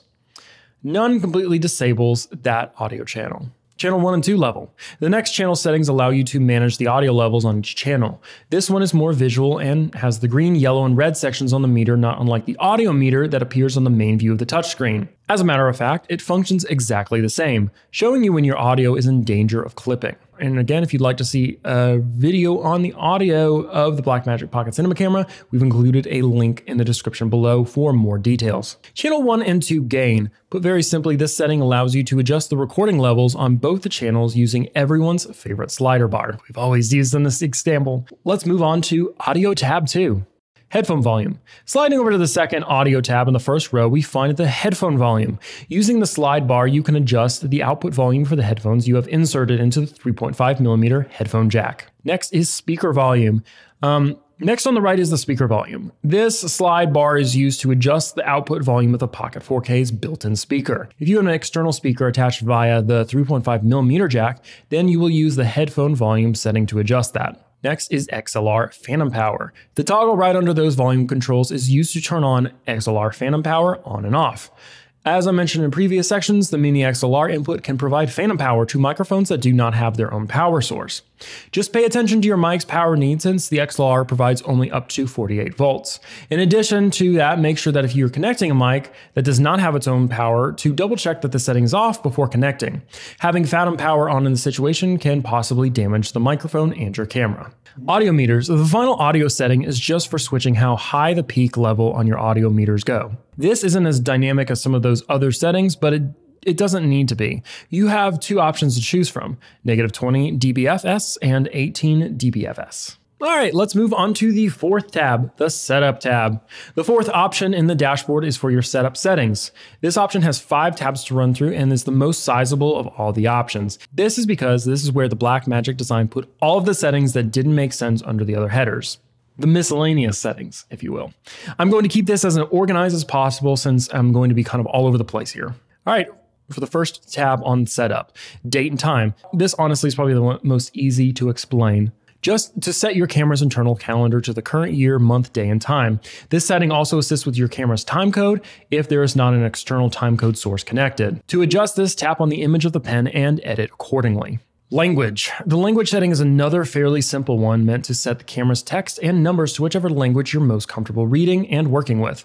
The language settings also pops up when you're doing your camera's initial settings after updating the software. Shutter measurement. The first setting in the second row is the shutter measurement. This is where you'll choose whether you want shutter speed or shutter angle by simply tapping on either option since they are both visible. I gave a more detailed explanation on this earlier on in this video, so you can go check that out, or feel free to look under this chapter section as well for a link to another video that goes more into detail about the difference between shutter speed and shutter angle. Flicker-free shutter based on after shutter measurement. You will set which power frequency that you want your camera to use to calculate the flicker-free shutter speed setting. The purpose of the setting is because the visibility of items that flicker, for example, a candle or stars, will be affected by low light conditions or when not using continuous light. Admittedly, in this particular setting, there are only 2 options to choose from, 50 Hz and 60 Hz. So make sure you do test shots to figure out which works best for you. Image stabilization, another setting with a self-defining name. You can turn on image stabilization on and off via this toggle found in the last row on tab 1.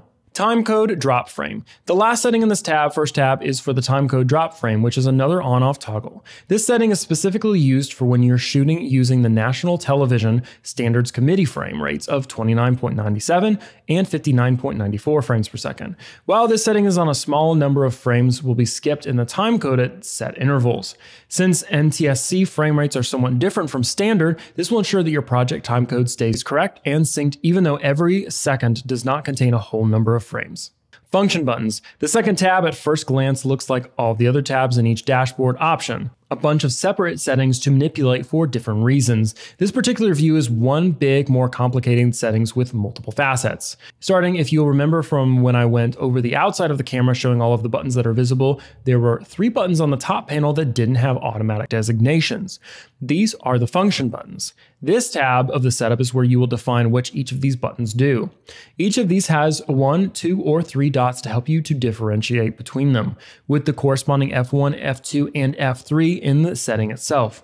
To start, just tap on which of these that you would like to set a function for. After that, to the right, you'll set the behavior that you want the button to have, either a preset function or an on-off toggle. If you want it as a preset, then using that particular button will recall a particular combination of settings and parameters that you want. I'll stick with the example that the manual gives. Say you want function button 1 to use a preset aperture of f8. What you'll do with this screen is tap F1, then preset, following by tapping the iris setting in the second row.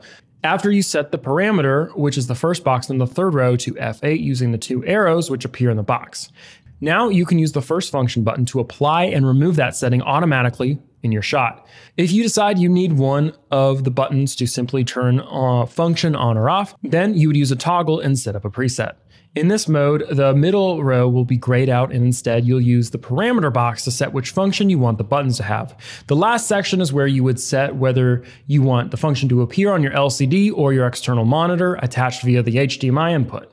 The features that you can use for the toggle setting are off-speed recording, OIS, clean feed, display LUT, frame guides, focus assist, false color, zebra, grid, and save area guide. Tally light LED. Moving into the third tab, you'll start with a tally light LED toggle.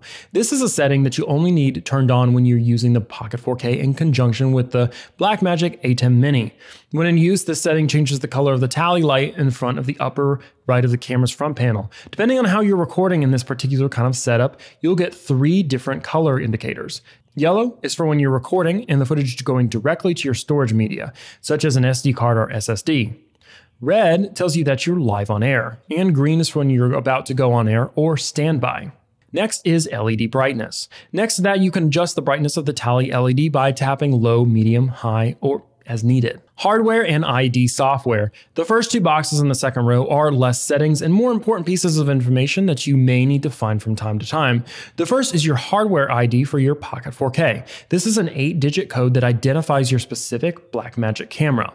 It's pretty useful if you have a multi-camera setup because it will help you identify which footage came from which camera when matched up to the 32-digit version on your metadata. The second box is the software identifier, which will display the version of the software you're currently running on your camera. I will be showing you how to update your software in a later part of the walkthrough, so if you need to skip to that, check out the chapter section and find that section. Playback. In the next setting, by tapping either single clip or all clips, you can choose how you want your footage to playback to happen. All clips plays back through your media in sequential order, and single clips plays your footage back 1 clip at a time. The auto dim display. Blackmagic Pocket Cinema Camera has an option to automatically turn down the brightness of the LCD touchscreen during periods of inactivity to conserve battery power. So select an option for dim display after to set how long to wait before dimming the display. And you can toggle that on and off in the settings menu. Moving on to setup tab number 4, Bluetooth. Setup tab 4 contains a pretty important setting. This is where you'll do all of your Bluetooth setups. Here you can connect your camera to another Bluetooth enabled device, such as a smartphone or tablet. And why this is important is because there are multiple mobile apps available that will allow you to control your Pocket 4K from a remote position. If you're an Apple user, Blackmagic Design has its own proprietary application called the Blackmagic Controller app. With this app, you can do things such as change settings, adjust metadata, and trigger record all remotely. There's much more you're able to do as well, which I've also covered in my video on the same subject, which I've linked to this chapter below. Make sure you go and check that one out when you're done here. On top of Blackmagic's Apple version, there are a couple third-party apps available for Android users as well, that in another video. I'll run through the steps to connect here as it applies to an iPad. Turn your camera's Bluetooth on by toggling the setting to the on position. On your iPad, open the Blackmagic controller app and select the spot in the list which corresponds to your Pocket 4K. The hardware ID mentioned earlier in this section will be helpful here. If you're connecting for the first time, the app will ask you for a 6-digit code to continue. This code will now be visible on the touchscreen of the camera. Type the code on your iPad to continue. You will receive a confirmation on your iPad if the connection succeeds or an error message on your camera if it fails. If it fails, just start over at step 1. If you need to disconnect your camera from the currently paired device, then you will just tap the disconnect box next to the toggle. If you want to remove all previously paired devices from the history, tap the third box that says clear all. Going into tab 5, you'll see the factory reset option first. If you choose to use this, the camera erases stored LUTs and presets, plus puts all settings back to their default state. To use this function, just tap on the reset camera settings and then reset when the confirmation page pops up. Before doing this though, you should make sure that you back up your settings to a memory card so they're not lost forever. If you want to put those settings back in place after reset, just import them back into the camera. Pixel remapping. The pixel remapping settings will help get rid of hot pixels, which are pixels that become more visible in your footage due to normal changes in brightness to pixels over time. To use this, start by putting on your lens cap, then tap Remap Pixels. 1 minute later, it's complete. Motion sensor calibration. One setting that you cannot save before doing a factory reset is the horizon meter. To recalibrate this, place your Pocket 4K on a flat level surface, then tap Calibrate Sensor. LCD white balance calibration. To perform LCD white balance calibration, adjust the LCD temperature and LCD tint controls so the two reference patches look neutral. After you change the settings, you can use the Reset button to return the controls to the factory calibration. The Restore button brings back your new settings, which helps you compare the appearance before and after calibration. When the LCD shows an accurate white balance, save your settings. Presets. The second to last option in the dashboard is presets. These settings are great if you're someone who uses their Pocket 4K for multiple types of shoots in varying environments. What you can include in a preset is just as varied as the number of settings, features, and functions that your camera has. You can have up to 12 presets saved in the camera's internal memory at once. Preset buttons. While you're in the Presets tab, you'll see 6 icons lining the bottom of your touchscreen. These are the preset buttons, which are what you'll use to manipulate the setting. From left to right, you have Add First, which is what you use to create a new preset. Next is Load, which is what you tap on after you choose what preset you want to use from your list. After that is Update, which is for saving adjustments that you've made to your presets. The last two are buttons where you can manage your list of presets and delete presets from the memory. Saving and loading presets. Once you tweak your settings that you'll be reusing for a particular project or environment, you'll definitely want to save those presets for future use so you don't have to waste time resetting everything. To save these settings into a brand new preset, tap on the plus sign to add the new preset to your saved list. After that step, you'll be provided with a virtual keyboard on the touchscreen to name this preset. Then tap the update icon to save. To recall any of the presets you've saved in order to use them, tap on the name of the preset in the list, then tap the load icon. Importing presets. As I've mentioned before, the Pocket 4K can hold up to 12 different presets in its internal memory. That being said, some of you cinematographers have been at this for a while and most likely have way more than 12 presets in your arsenal, which means that you have some saved on memory storage elsewhere. To import these to your camera, first make sure the appropriate CFast SD or SSD is connected correctly. After, on the presets option, tap the Manage icon. On the next provided screen, you'll tap Import Presets, then Import. An important thing that should be mentioned here is that while performing this function, the camera will only search for Presets folder in your storage media. So if your presets are saved in another folder, better get them moved before starting this operation. Exporting presets. Of course, you can export presets from the camera to your storage media for later use. To perform this task, just tap on the preset you want to export, then tap Manage icon. From there, you'll get another screen where you'll tap Export Selected Preset and choose which inserted storage you want that preset to go to. These will automatically go to the aforementioned presets folder. Deleting presets. Deleting presets you no longer need or are not happy with, the outcome of is extremely simple. Just select the preset, tap on the delete icon, then tap delete on the confirmation page, never to be seen again. 3D LUTs. The final option from the setting dashboard is LUTs. As was promised way back a few sections ago, I'm now going to cover some more detail on LUTs and how they're used. Introducing 3D LUTs. What LUTs do is tell your camera what color and luminance output you want for your image. The purpose of this is to improve the vibrancy of colors that may be appearing drab on playback. LUTs are most useful if you're using film dynamic range or the BRAW codec, since both of these have undersaturated appearances. The LUT will show you how the colors are going to look after the grading is done. At 1.5 megabytes each, you can save a maximum of 10 different 17 or 33-point 3D LUTs in the Pocket 4K's internal memory. Built-in LUTs. Every Pocket 4K has built-in LUTs specific to that sensor, which allows you to preview different ways the footage can appear. The Pocket 4K film to extended video will apply a mild contrast to the footage with smooth roll-off and highlights. The Pocket 4K film to Rec 2020 hybrid log gamma is a hybrid Rec 709 and a log image. The Pocket 4K film to Rec 2020 PQ gamma is more efficient coding of HDR images, which is done by displaying a gamma curve based on what is perceivable to the human eye. Pocket 4K film to video is mainly used if the Pocket 4K is running with additional broadcast cameras that are using Rec 709. LUTs buttons. Much like the preset option, when you're in the LUT setting, you will see a line of control buttons across the bottom of the touchscreen. In order from left to right, you have Load, Media, Manage, and Delete. Importing LUTs. To import LUTs you have saved on your storage media to your camera, you'll start by tapping on the Manage icon. On the next screen, tap Import LUT, then Import on the confirmation page. The camera only searches for the 3D LUTs folder in your storage, so once again, make sure that what you need is in the right place before starting.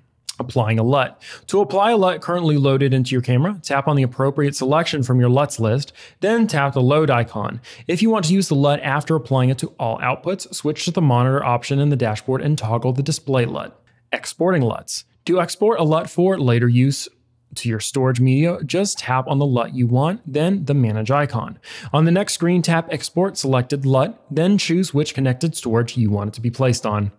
Deleting LUTs. Removing unwanted LUTs is just as easy as removing unwanted presets. Tap the LUT you don't want anymore, followed by the delete icon, and then tap delete again. When the confirmation page is popped up, you're done.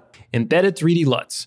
A really cool thing that happens if you're using 3D LUTs while using BRAW is that the LUT gets embedded into that BRAW file automatically. The LUT is saved in the .BRAW file header, making it simple to apply to the footage while in post-production. From there, whoever is doing editing can easily access that LUT without having to guess which one was used. The LUT can be turned on and off with no problem and will always travel with the appropriate BRAW file. Entering metadata. You've heard me refer to metadata a few times throughout this walkthrough. This is the information that is saved within your clips, such as take numbers, camera settings, and various other identifying details. Metadata is the most useful tool at your disposal when you're in post-production and have to process and store footage. The Pocket 4K saves timecode, date, time, and camera settings to your clips automatically. Plus, you can use the camera slate for additional details. Let's talk about the slate first. To access the slate on the Pocket 4K, swipe left or right on the touchscreen while in the main view. The slate will be divided into two tabs, Clip and Project. The information contained in the Clip tab may vary from clip to clip. The Project tab is for information that is static between clips. Just like with the different options in the settings dashboard, Clip and Project metadata have a few different settings to manipulate. Clip metadata. You can update and change the clip metadata in both standby and playback modes. Just keep in mind it may work a tad different between the two. While changing the metadata, if you're ready to record in standby mode, the information you change will apply starting with the next record clip. The exception being when you use the good take clip option, which applies a good take tag to the most recently recorded clip. While updating metadata in playback mode, the information is always applied to the current clip being played. Slate 4. The first setting you'll see is the Slate 4 setting. This shows which clip your current metadata is being applied to. Next, you will see either a current clip or next clip displayed, whether you're in playback or standby, respectively. Lens data. The lens data setting will show the information about the lens attached to your camera. Some information like the lens model and aperture will be automatically provided, but this does not apply to every lens. Be prepared to manually enter some of this information as necessary, which you can do by tapping the pencil icon in the lens data box and filling in where needed. Every area in this view is editable. The first item shows the lens make and model. If you end up needing to manually enter this information, your camera actually has stored database of lens types. If your lens is in this database, you may see some autofill happening as you're typing. The next piece on that is the tilted iris, and is where you will see the iris aperture settings. Depending on your lens, this will show f or t-stops. To the right of that is the lens focal length, which is measured in millimeters. The beginning of the bottom row displayed also is in millimeters, is where you will see the lens distance settings. The last setting that you will see under this heading is the current filter the lens is using. Going back to the main view under clips, the next piece of information is the current reel. The Pocket 4K will automatically increment the reel numbers for you. If you need to reset back to reel 1, switch to the Project tab and tap Reset Project Data. Scene. Next up is the Scene Indicator, which, as this name suggests, displays what scene is currently being filmed. This one can be adjusted by either the 2 arrows or by tapping in the box and manually entering the appropriate numbers and/or letter. In the upper right hand of the corner box, you will see a set of either 2 or 3 letters that correspond to the type of shot you're doing. WS is wide shot, MS is a medium shot, MCU is not to be confused with the Marvel Cinematic Universe. It is a medium close-up shot. CU is close-up, BCU is big up close, and ECU is extremely close-up. Next, you have the take. The last box in the middle row shows the current take number. This can also be adjusted with the arrows or by tapping and typing on the touchscreen. You can also add one of the 3 descriptors to each take. PU stands for pickup and is used if you're reshooting a previous take strictly for additional material after principal photography. VFX stands for visual effects and is applied if the shot needs effects added later. SCR or series means that multiple takes are within one shot. Good take. As mentioned earlier in this section, if you want to tag usable takes for easy recall, then you'll tap on the good take indicator located in the lower left of this view. Int and Ext. After that, you'll see Int and Ext, which are being used to tag the shot as either interior or exterior. Just tap on either to apply. Day or night. The last clip setting is for tagging whether or not the shot is for daytime or nighttime. To set this, tap on either day or night as needed. Project Metadata. Unlike with Clip, the information in Project applies the same, regardless of whether you're in standby or playback. The metadata contains here affixes to the whole project instead of the individual clips. This is where you would find the slate information that would appear on every real-life physical slate for all you old schoolers.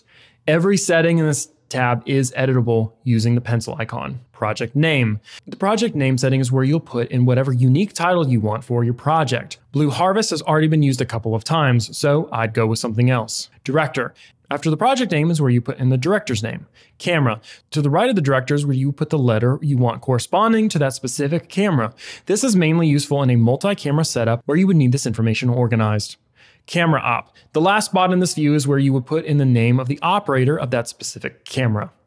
Again, so if they mess up the shot, you know who to go back and get on to later on, am I right? Updating the camera software, as will probably be a shock to none of you currently watching this walkthrough, every so often the camera software will need to be updated. There are different ways to go about doing this depending on whether or not you're a PC master or user. Number 1, we'll talk about Mac. Once you have downloaded the Blackmagic Designs camera setup program to your MacBook or iMac, go ahead and unzip that file. After that, open the disk image to show the Blackmagic camera setup installer. Go ahead and launch the installer and follow the on-screen instructions. Once the installation is complete, you'll want to open the Blackmagic camera folder. This is where you'll find the manual, the setup utility, and installer, and documents folder that has some README files. Number 2, Windows. On your PC, you're going to download the setup utility and unzip the file just like on Mac. The setup folder will contain a PDF manual and setup installer. Go ahead and double-click that installer and follow the on-screen install instructions. The Blackmagic folder is accessible when opening the Start menu on Windows. For the next 2 chapters, I brought along my friend and cinematographer, Tim LaPointe. And Tim is someone who has delved deep into DaVinci Resolve and does this for documentaries and other high production work. For color grading, I know how to color grade, but I am not an expert at it, and I don't want to show you things and not do it in a good way, if that makes sense. So that's why I brought along my friend who does this more than I do, understands DaVinci Resolve, because I don't really use DaVinci Resolve that much. That way you can get the best explanation of this. And under all this, he's going to also suggest, like I've been doing this entire video, some cool resources and people he's learned from along the way, and we'll link you to them as well. And as we go along, as Blackmagic updates their color science, which at the time of this video dropping, Generation 5 color science will have been released. So we want to make sure that that's covered for you at the same time, and we'll be including more links to that under these chapter descriptions. So Tim, take it away. Let's talk about color grading your BRAW clips in Davinci Resolve. So when you open up Davinci Resolve, you want to come over to the Edit tab there, and there's a number of ways to import your clips. If you're familiar with Adobe Premiere, it's a pretty similar method. You can click Control-I to import your clips. You can come up to File, go over to Import File, Import Media, or you can even just open up the folder where your footage is in, and you can either drag it into this little guy here, into that bin, or you could even drag it straight onto your timeline. Now, you'll notice that Resolve asks you that the clips have a different frame rate than the current project settings. Would you like to change your timeline frame rate and video format to match? And I would click change. Now, if you're working with a mixture of formats, if you have a bunch of different frame rates, you want to take that into consideration. But for this, where I know that the clip that I'm working with, I want my timeline to match that, I'm going to let Resolve just automatically change my timeline to match what that clip already is.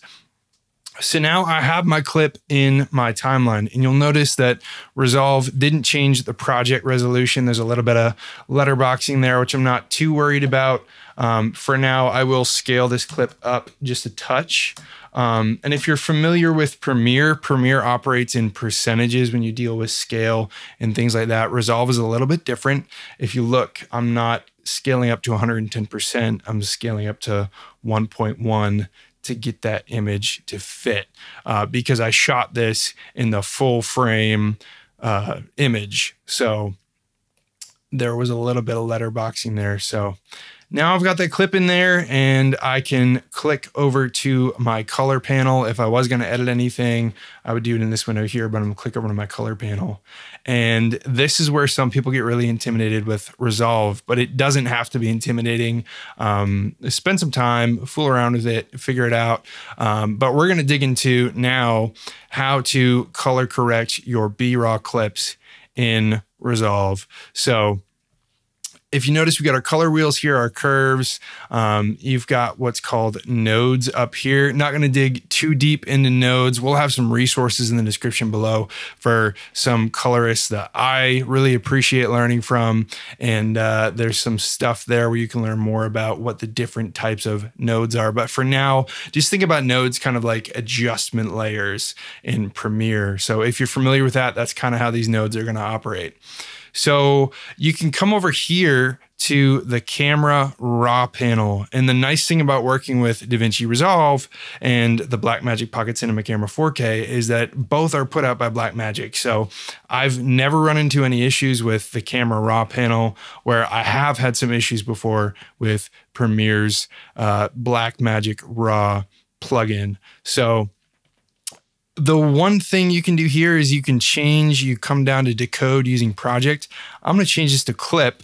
And what that's going to do is it's going to allow me to edit the metadata of the clip. So I can change my white balance here if I need to. I can change the color space, the gamma, the ISO. Now, one thing to keep in mind with the ISO though, is that because Davinci works in different systems, where I shot this clip at ISO 400, I can only boost the ISO now up to 1000. If I'd shot at 1250, I could change it to above 1250. But for here, if I needed to change that ISO, which I don't, but if I needed to, I could only boost that up to ISO 1000 in Resolve or Premiere, no matter what program you're working with. So one thing to keep in mind when you're working with raw and log footage is that you want to convert that to a Rec 709 color space before you add any creative LUTs or any sort of crazy color grading. So there's a number of ways to do that. I'm going to change it here in the color space panel there and click Rec 709. And you can look at the image here. Let me get rid of this guy here, make that a little bit bigger for you. I just clicked the clips button there if you're wondering what I did there. And if I go back to Blackmagic Design, that's what it looks like. Back to Rec 709. And now one thing to note is that this actually isn't making any changes on my node. So if I go to copy this node to a different clip, it's not going to actually make that change because it's not in the actual node. It's just doing it to the image itself.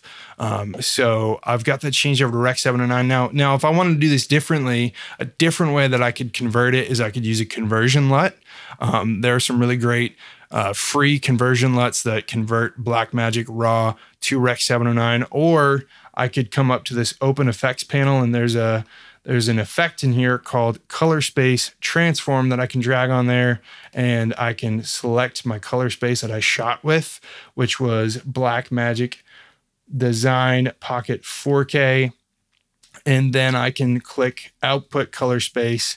And again, there's a lot of resolve that we're not going to get into here, but my timeline is already set to a Rec. 709 timeline. So Resolve's already kind of converting that to Rec. 709. So you notice I click output color space, Rec. 709. It's not actually doing anything different than just use timeline. But if your timeline wasn't set to use a Rec. 709 color space, you would want to come in here and do that. So there's a couple different ways that I can do that. I prefer to do it in the camera raw panel, just keep my nodes clean. Not my nose, my nodes. Sorry, I'm a dad jokes. So yeah, convert it to Rec. 709, and now we can have some fun. We can come in and mess with the exposure a bit. And again, there's a number of ways that we can do that. So if you come over to the color wheels panel, which is this guy here, I can do that. Clicking over to the primaries wheels, I can do that through gain, which is primarily going to focus more towards the brights of the image. You'll notice if I bring my lift down, it's really dragging down the blacks of that image, and that got crazy there. But really, I encourage you when you're working with exposure, use your scopes here. And it's operating pretty similar to how the scopes are going to work on your camera. These are the dark areas of the image here. This is the brightest part of your scopes and part of your image. So as I bring my exposure up, notice what happens on the scopes. The gain is really not touching the bottom part of the image hardly at all. And same with the lift. If I bring the lift down, it's barely affecting the top. Now, if I bring it too far down, it just crushes the whole image. And then gamma is kind of in between there. It's kind of more towards the middle range. And you can see that in the image. So when you're trying to figure out your exposure, look at your image, look at your scopes, see how they're working together. If I come over to shadow, midtone, and highlight on the far right there, that third little guy, if I bring shadow down, now look, that is not touching those highlights at all. So if I want to be a little more particular with affecting the shadows specifically or affecting the highlights specifically, shadow, midtone, highlight is a great way to do that. It's going to have a lot less play on the other part of the image. So, but my preferred method for exposure actually is using my curves. I find that I can just have a little more control than those wheels. So if I come over here and click on this guy here, this is the dark area of my image here in the curves. This is the bright area of the curves. So if I bring this guy all the way up, it makes my image completely white, because what I've done is I've brightened up the darkest areas all the way to white. And if I bring this guy down all the way, it's going to make my image black. And if I bring this over, I'm just going to keep brightening up those bright parts of the image. See what's happening there? And then if I want to crush my blacks, I can drag this over to the right. So I like to have my blacks sitting just a little above 0. I don't want to actually crush them because I don't want to lose that data. And I like to bring my whites up pretty close to the top. Now, it depends on the image that you're color grading, because if you're color grading an image for a short film where it's a nighttime scene in a dark room, you don't really want your whites, your brightest parts of your image, sitting all that high on your scopes. That just wouldn't make sense. So just keep that in mind for the image. This setting in particular, I'm pretty okay with having a balanced exposure. This was a trip that John and I did at a Valley of Fire State Park.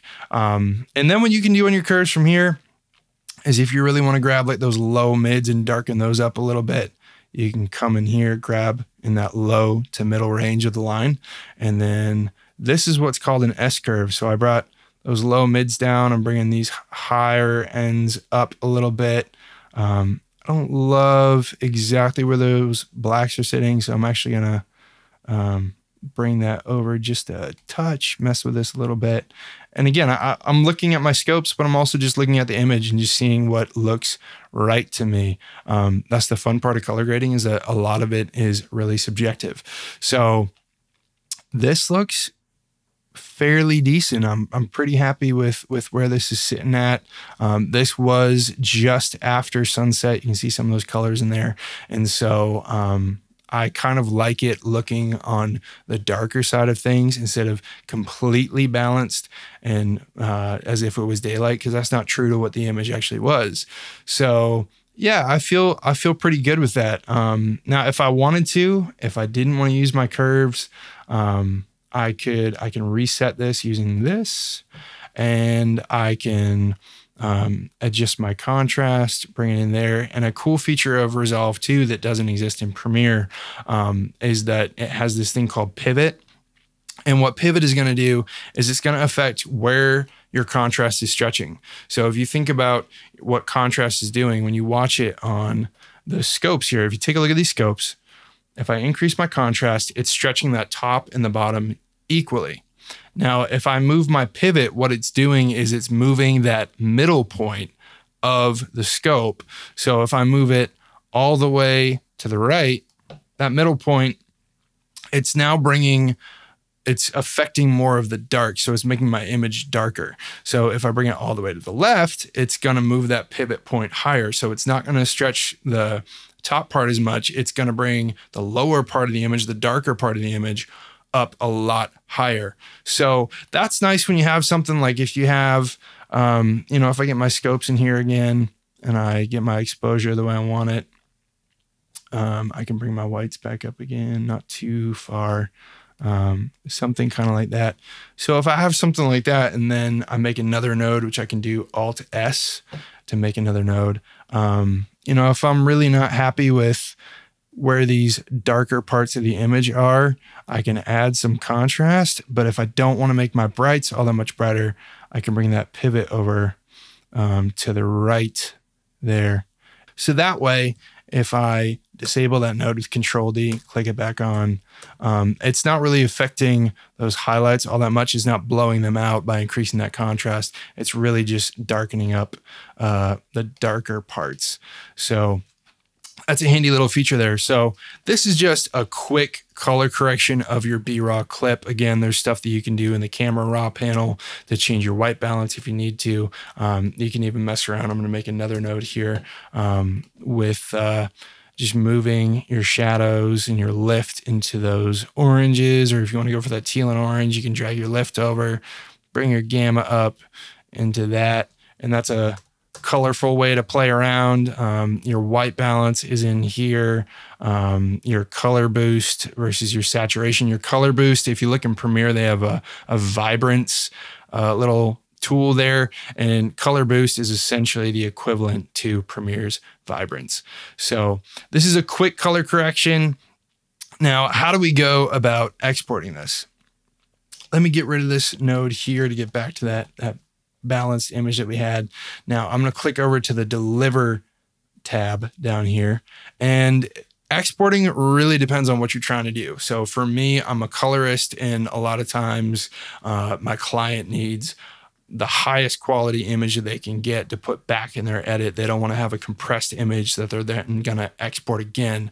So if I'm doing something like that, I'll usually do a custom export, and something like I'm on a PC, I'll use a DN by HR 444 12-bit. Now that's going to be a huge file size, but for what they need, that's going to offer a really high quality, very little compression video file. Now, if you're working on a YouTube video or something like that, the nice thing about Resolve is, again, similar to Premiere, they have YouTube export settings all ready to go. Vimeo. I've even made some of my own custom presets. Now you can also do H.264, and that's my preferred method of exporting videos, whether I'm in Premiere or Resolve, is H.264 when I'm delivering to clients a final video. So you can come in here, you can rename your file. Let's call this John Valley of Fire, and then I can save this to one of my hard drives. And the one thing to keep in mind is that if you had multiple clips in here and you wanted to export it like an actual video, make sure you have single clip selected, because if you click individual clips, it's going to export each one of the clips in your timeline individually, which unless you're doing something like stock footage, that's not really what you're looking for. Make sure that export audio is on. And again, it's kind of like Premiere. I really don't mess with these export settings all that much. As long as it stays true to my timeline, that's pretty much what I care about. And then I'm going to click, after I have the location, I will click add to render queue. And it's going to make me pick a location. So I'm going to put this in Frame Voyager color grading exports. So once I have that added to the render queue, I can start the render and Resolve is going to export that to where I told it to. So that's the basics of importing your BRAW footage into Davinci Resolve, doing a quick color correction on it, and then exporting your footage. So let's talk about color correction of those BRAW clips in Adobe Premiere. So you'll notice as we walk through this that a lot of these steps are very similar to Resolve. There are some differences though. For me as a colorist, when I get hired to color grade a piece, I'm always color grading in Davinci Resolve for that stuff. Now, if I'm just editing something real quick for somebody and they need it real quick for whatever reason, oftentimes I'll do my color correction and color grading in Premiere. They both do very similar things, but I just find that Resolve is a bit more powerful, gives me a little more, well, really a lot more control with the extra tools that it offers. So I can be a lot more finicky, if that's the right word, with the image. I have a lot more control over it. So let's talk about importing clips into Premiere. So we can come up to File, I can click Import. I can use Control-I on the keyboard. I can double click here in that bin, bring my clip in that way, or I can come to this bin. And very similarly to Resolve, I don't even have to drag this clip into the project bin. I can drag it into my timeline. And what Premiere will do is it will automatically put that clip in there and it will create a sequence for it, which is right here. And I'm going to rename that to Valley of Fire. And so you'll notice one thing that Premiere did that Resolve didn't do, which is that Premiere, when it made that sequence, it automatically made it the right aspect ratio. Whereas Resolve didn't change the aspect ratio, it letterboxed that image, those black bars on the top and the bottom. So that is the nice thing about Premiere, is that when you bring that clip in, it's automatically going to make that sequence the same frame rate and the same aspect ratio as your clip. So we want to convert this clip to Rec 709 before we do any sort of creative color grading or any creative LUTs or anything like that. And like in Resolve, there's a number of ways that we can do that. So I'm going to click on the source little window here, not this guy here, but source. And now I can edit that metadata there on that clip. I'm going to come down to color space and I can click Rec 709. Wow. You see the big difference there. So when I click on Blackmagic Design, click back to Rec 709, that looks really good. Now, another way that I could do this, it's not as true of a fix, but if you wanted to do this, you could. And I should mention that Blackmagic Raw tab there is a plugin that you can download for free. It does not automatically come with Premiere. So if you're looking for that, you don't see it. That's why. So you need to make sure that you download that plugin. So, but the other way to convert to Rec 709 is using conversion LUTs. And we'll have a link below with some free conversion LUTs. So I'm going to come over to the creative panel here under the Lumetri color window. If you're not seeing that, come up to window here.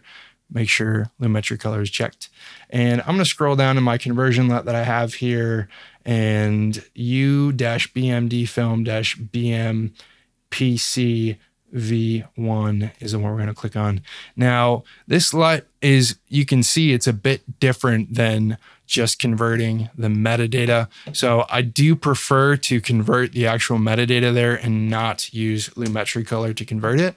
So I'm going to set that back there, Rec 709. We're good to go. And again, like Resolve, you can edit your color temperature here, your tint, your saturation, all kinds of stuff that you can change in there on your clip. But now we have this clip and it's balanced to Rec 709. And just one quick note to why you should do that before you start adding your creative LUTs. So now that I've got this converted to Rec 709, when I throw something like blue ice on there, it's a pretty intense grade. I'm going to bring it back some, bring it down to, I don't know, maybe even, let's see, something, yeah, we'll bring it up a touch. Somewhere around, let's try 50.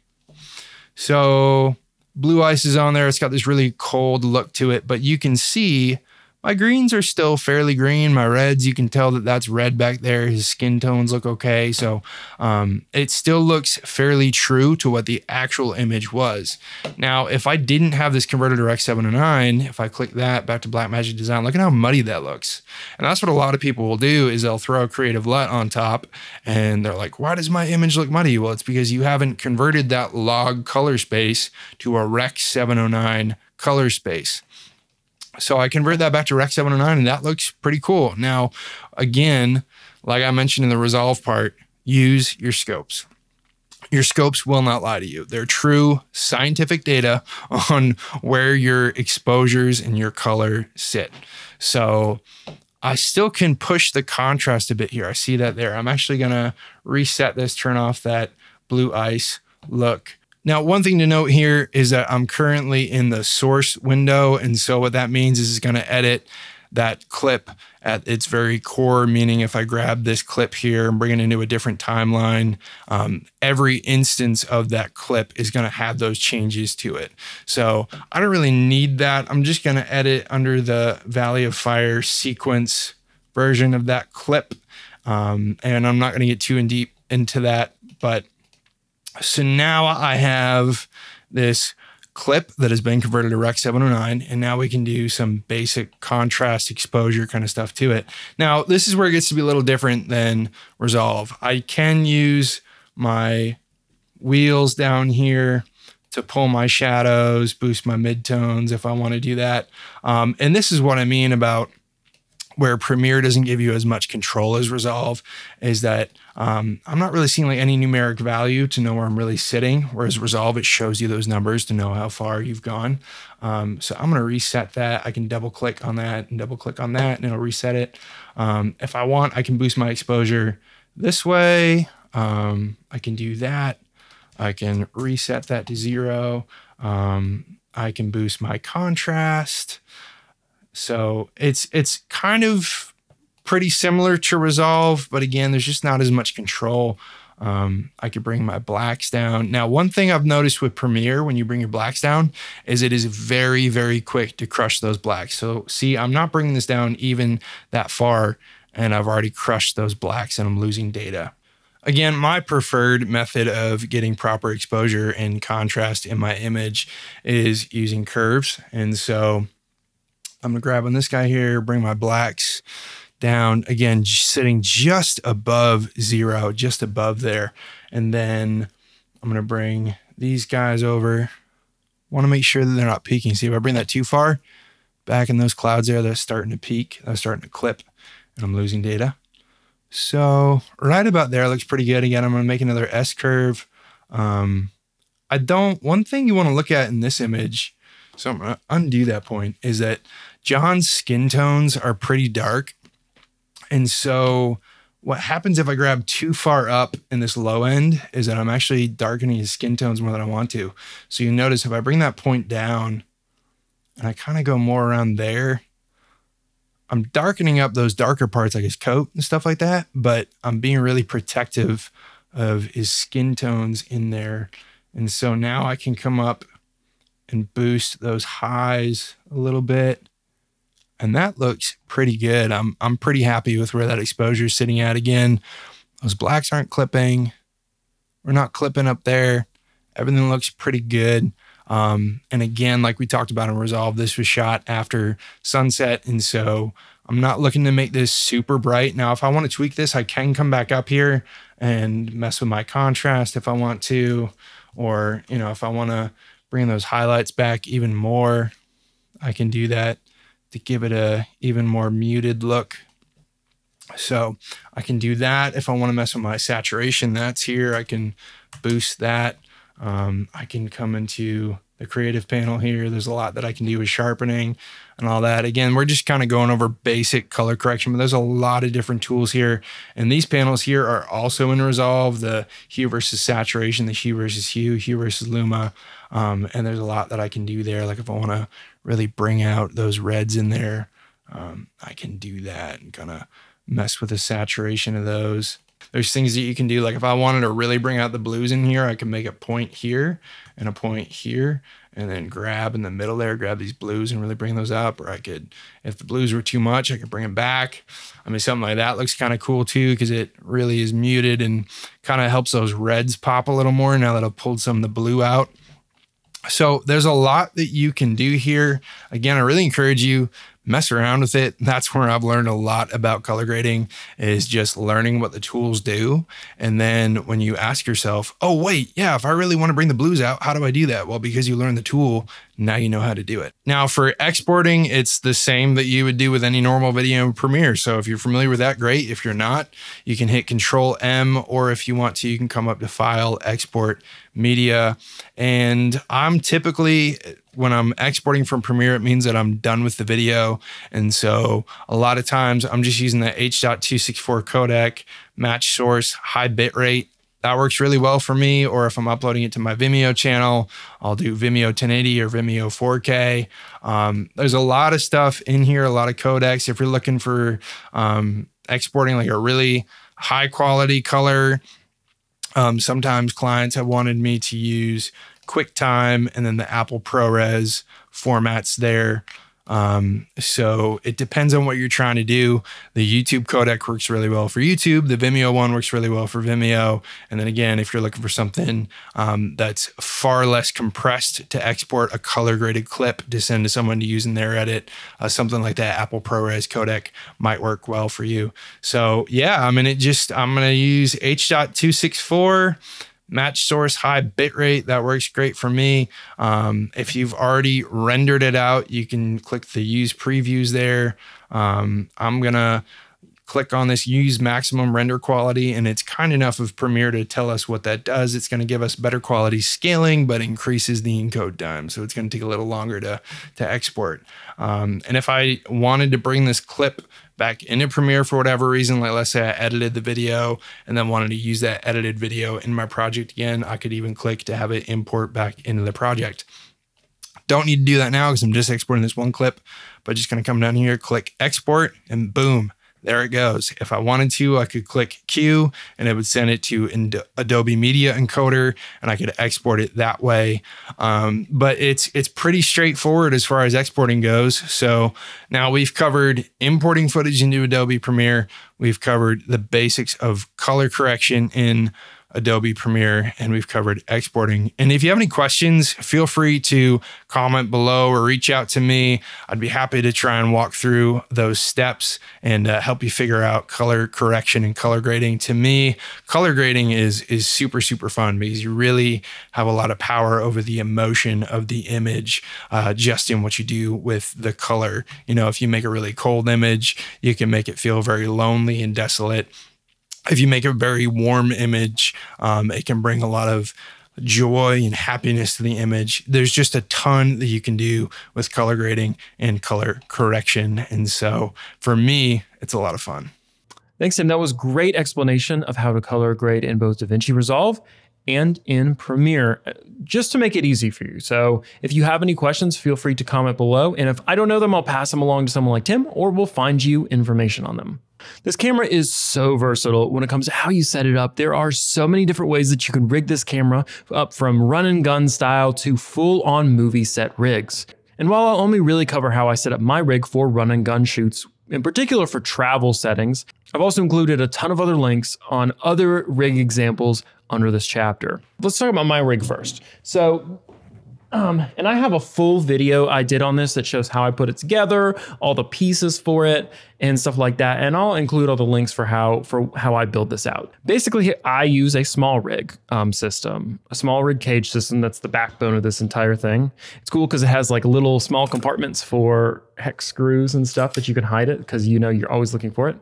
And I have the two handles. I have my V-mount battery attachment up here. A lot of people think that it's odd that I have this here. I tend to like having this up out of the way of the screen. A lot of people I'll see will put the battery in front of the screen. And for me, I like to have access to it, especially since I don't really run with external monitors very often for the cameras, just because for me, when I'm traveling, it's an extra piece of gear to bring along and I don't really feel like charging it, an extra battery for it or trying to rig it all up. I could put this entire rig into my hard case that I use for traveling. It can actually fit 2 of these cameras in there with a couple of lenses and cables for them. So that's why I kind of like this rig set up the way it is. It's nice and simple. And even though the weight balance, you can add a couple of things over here, the weight balance adjusts a little bit. I put my solid state drive here. And then it kind of leaves me room to put like a mic here. I have been ridiculed before about why I have this handle over here when you're focusing constantly with this. For me, it's to hold more stuff, and I like having the mic kind of away from the camera so I can still have like a full view. It also just gives me another thing to hold on to and something that's off of the camera that I can grip really well versus like I can grip this well, but if I'm around like carrying this around when I'm hiking or out and about, I prefer to have like a good strong grip on this. That's just what I prefer. Everyone builds their rigs differently. And it's really up to you and what you do, how you want to build your rig. And that's why this section for this masterclass is very open-ended. I just wanted to briefly show you how I set up my Pocket 4K rig and then give you the resources to go and explore and learn how you could set up yours. And there's a lot, probably better ways to set this up than I even set it up. So I'm going to link you to all the ones that I like that are in different categories based on what you're doing, whether or not you're in production or you're like me and you travel and some other variations of what I do. And those are all linked under this chapter description. So be sure to check those out. I've also included, again, some links for batteries and different things that I've used that have worked really well for me. And I've been through a bunch of batteries that just died, and I've found the ones that have worked the best. So instead of you having to go out there and buy a bad battery, I've tried to eliminate some of that for you. Included there are lenses and resources that I think are great places to start out, and other resources about people testing out lenses and all that. And this was not really, I don't think, the video to do that. I'll probably be making some videos later on that will kind of show off the lenses. But until then, I'm sure you'll see that in the description below at this point, or you will see that you'll see other people who have kind of shown off their different lenses. And there's a lot of cool variations between using micro four thirds or using EF adapters for or even using vintage lenses, which look really good on this. And there's a lot of people that have tested those out, and I'll link to those in this chapter below. Again, if you have any questions about how I built this or what you should be looking for, please, again, feel free to comment below. So for this next chapter, we're going to go into something that probably not many of these would go into, and that's filming underwater with the Pocket 4K camera. So let me go grab my underwater housing that I use. This is my underwater housing for the Blackmagic Pocket Cinema camera, specifically for the 4K, but this actually does work with the 6K, not 6K Pro, but the Pocket 6K. And this was much cheaper than the alternative, which was a Nauticam underwater housing. And you realize very quickly that underwater filming can get very expensive. But this housing has worked great. And if it's something that you'd like to, I've included some links in the description to both the Nauticam and this camera.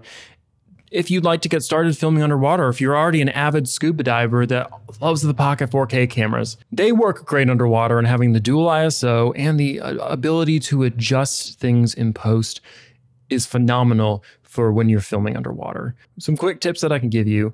Number one, if you're looking to get involved with scuba diving, I've included links under this chapter as well to get you connected to something local in your community, as well as some other resources that I've done already on this camera and that are going to be coming out in the future. We do a lot more videos focused on Pocket 4K content, especially with things like this for underwater purposes, filming cinematic stuff, things to think about in the beginning, like actually learning how to scuba dive before you decide to go film. There are a lot of things like that if you are interested in filming underwater, there are some cool resources for it. We've gotten amazing shots with this. I have a video included in the link below that goes through the entire housing and how I put it together. So this section was pretty short, but I just wanted to at least mention that you can film with this camera underwater if you'd like to, and it's super awesome. It's probably been one of my best experiences filming with the camera has been underwater, and I'll have more content like that coming out in the future. So that's about it for this chapter. So be sure to check those links out. This has been quite the experience putting this video together. I just want to thank everyone who made us through this entire video, and I really hope this has helped. It's really been my goal to help, whether you're a seasoned user of this camera or just getting started, to kind of put together almost a resource that you can look through, find links to exactly what you need, because sometimes it's gonna be a little hard to find the minute parts of this, and it gets a little distracting when you just search for it and you see the top search results that come up that a lot of times are cool, but they're not always super helpful when you're looking for specific information. So I really hope this video helps everyone.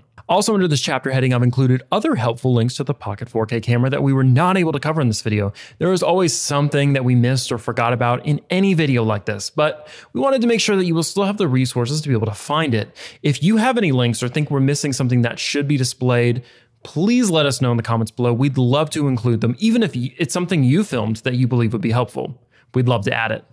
I also want to take this opportunity to thank everyone who contributed on these videos from behind the scenes, from the script writer, and people like Adrian Gonzalez, who is behind the scenes helping me film this, and also for Tim LaPointe and helping head up the color grading portion of this video. Well, that'll about wrap up this video.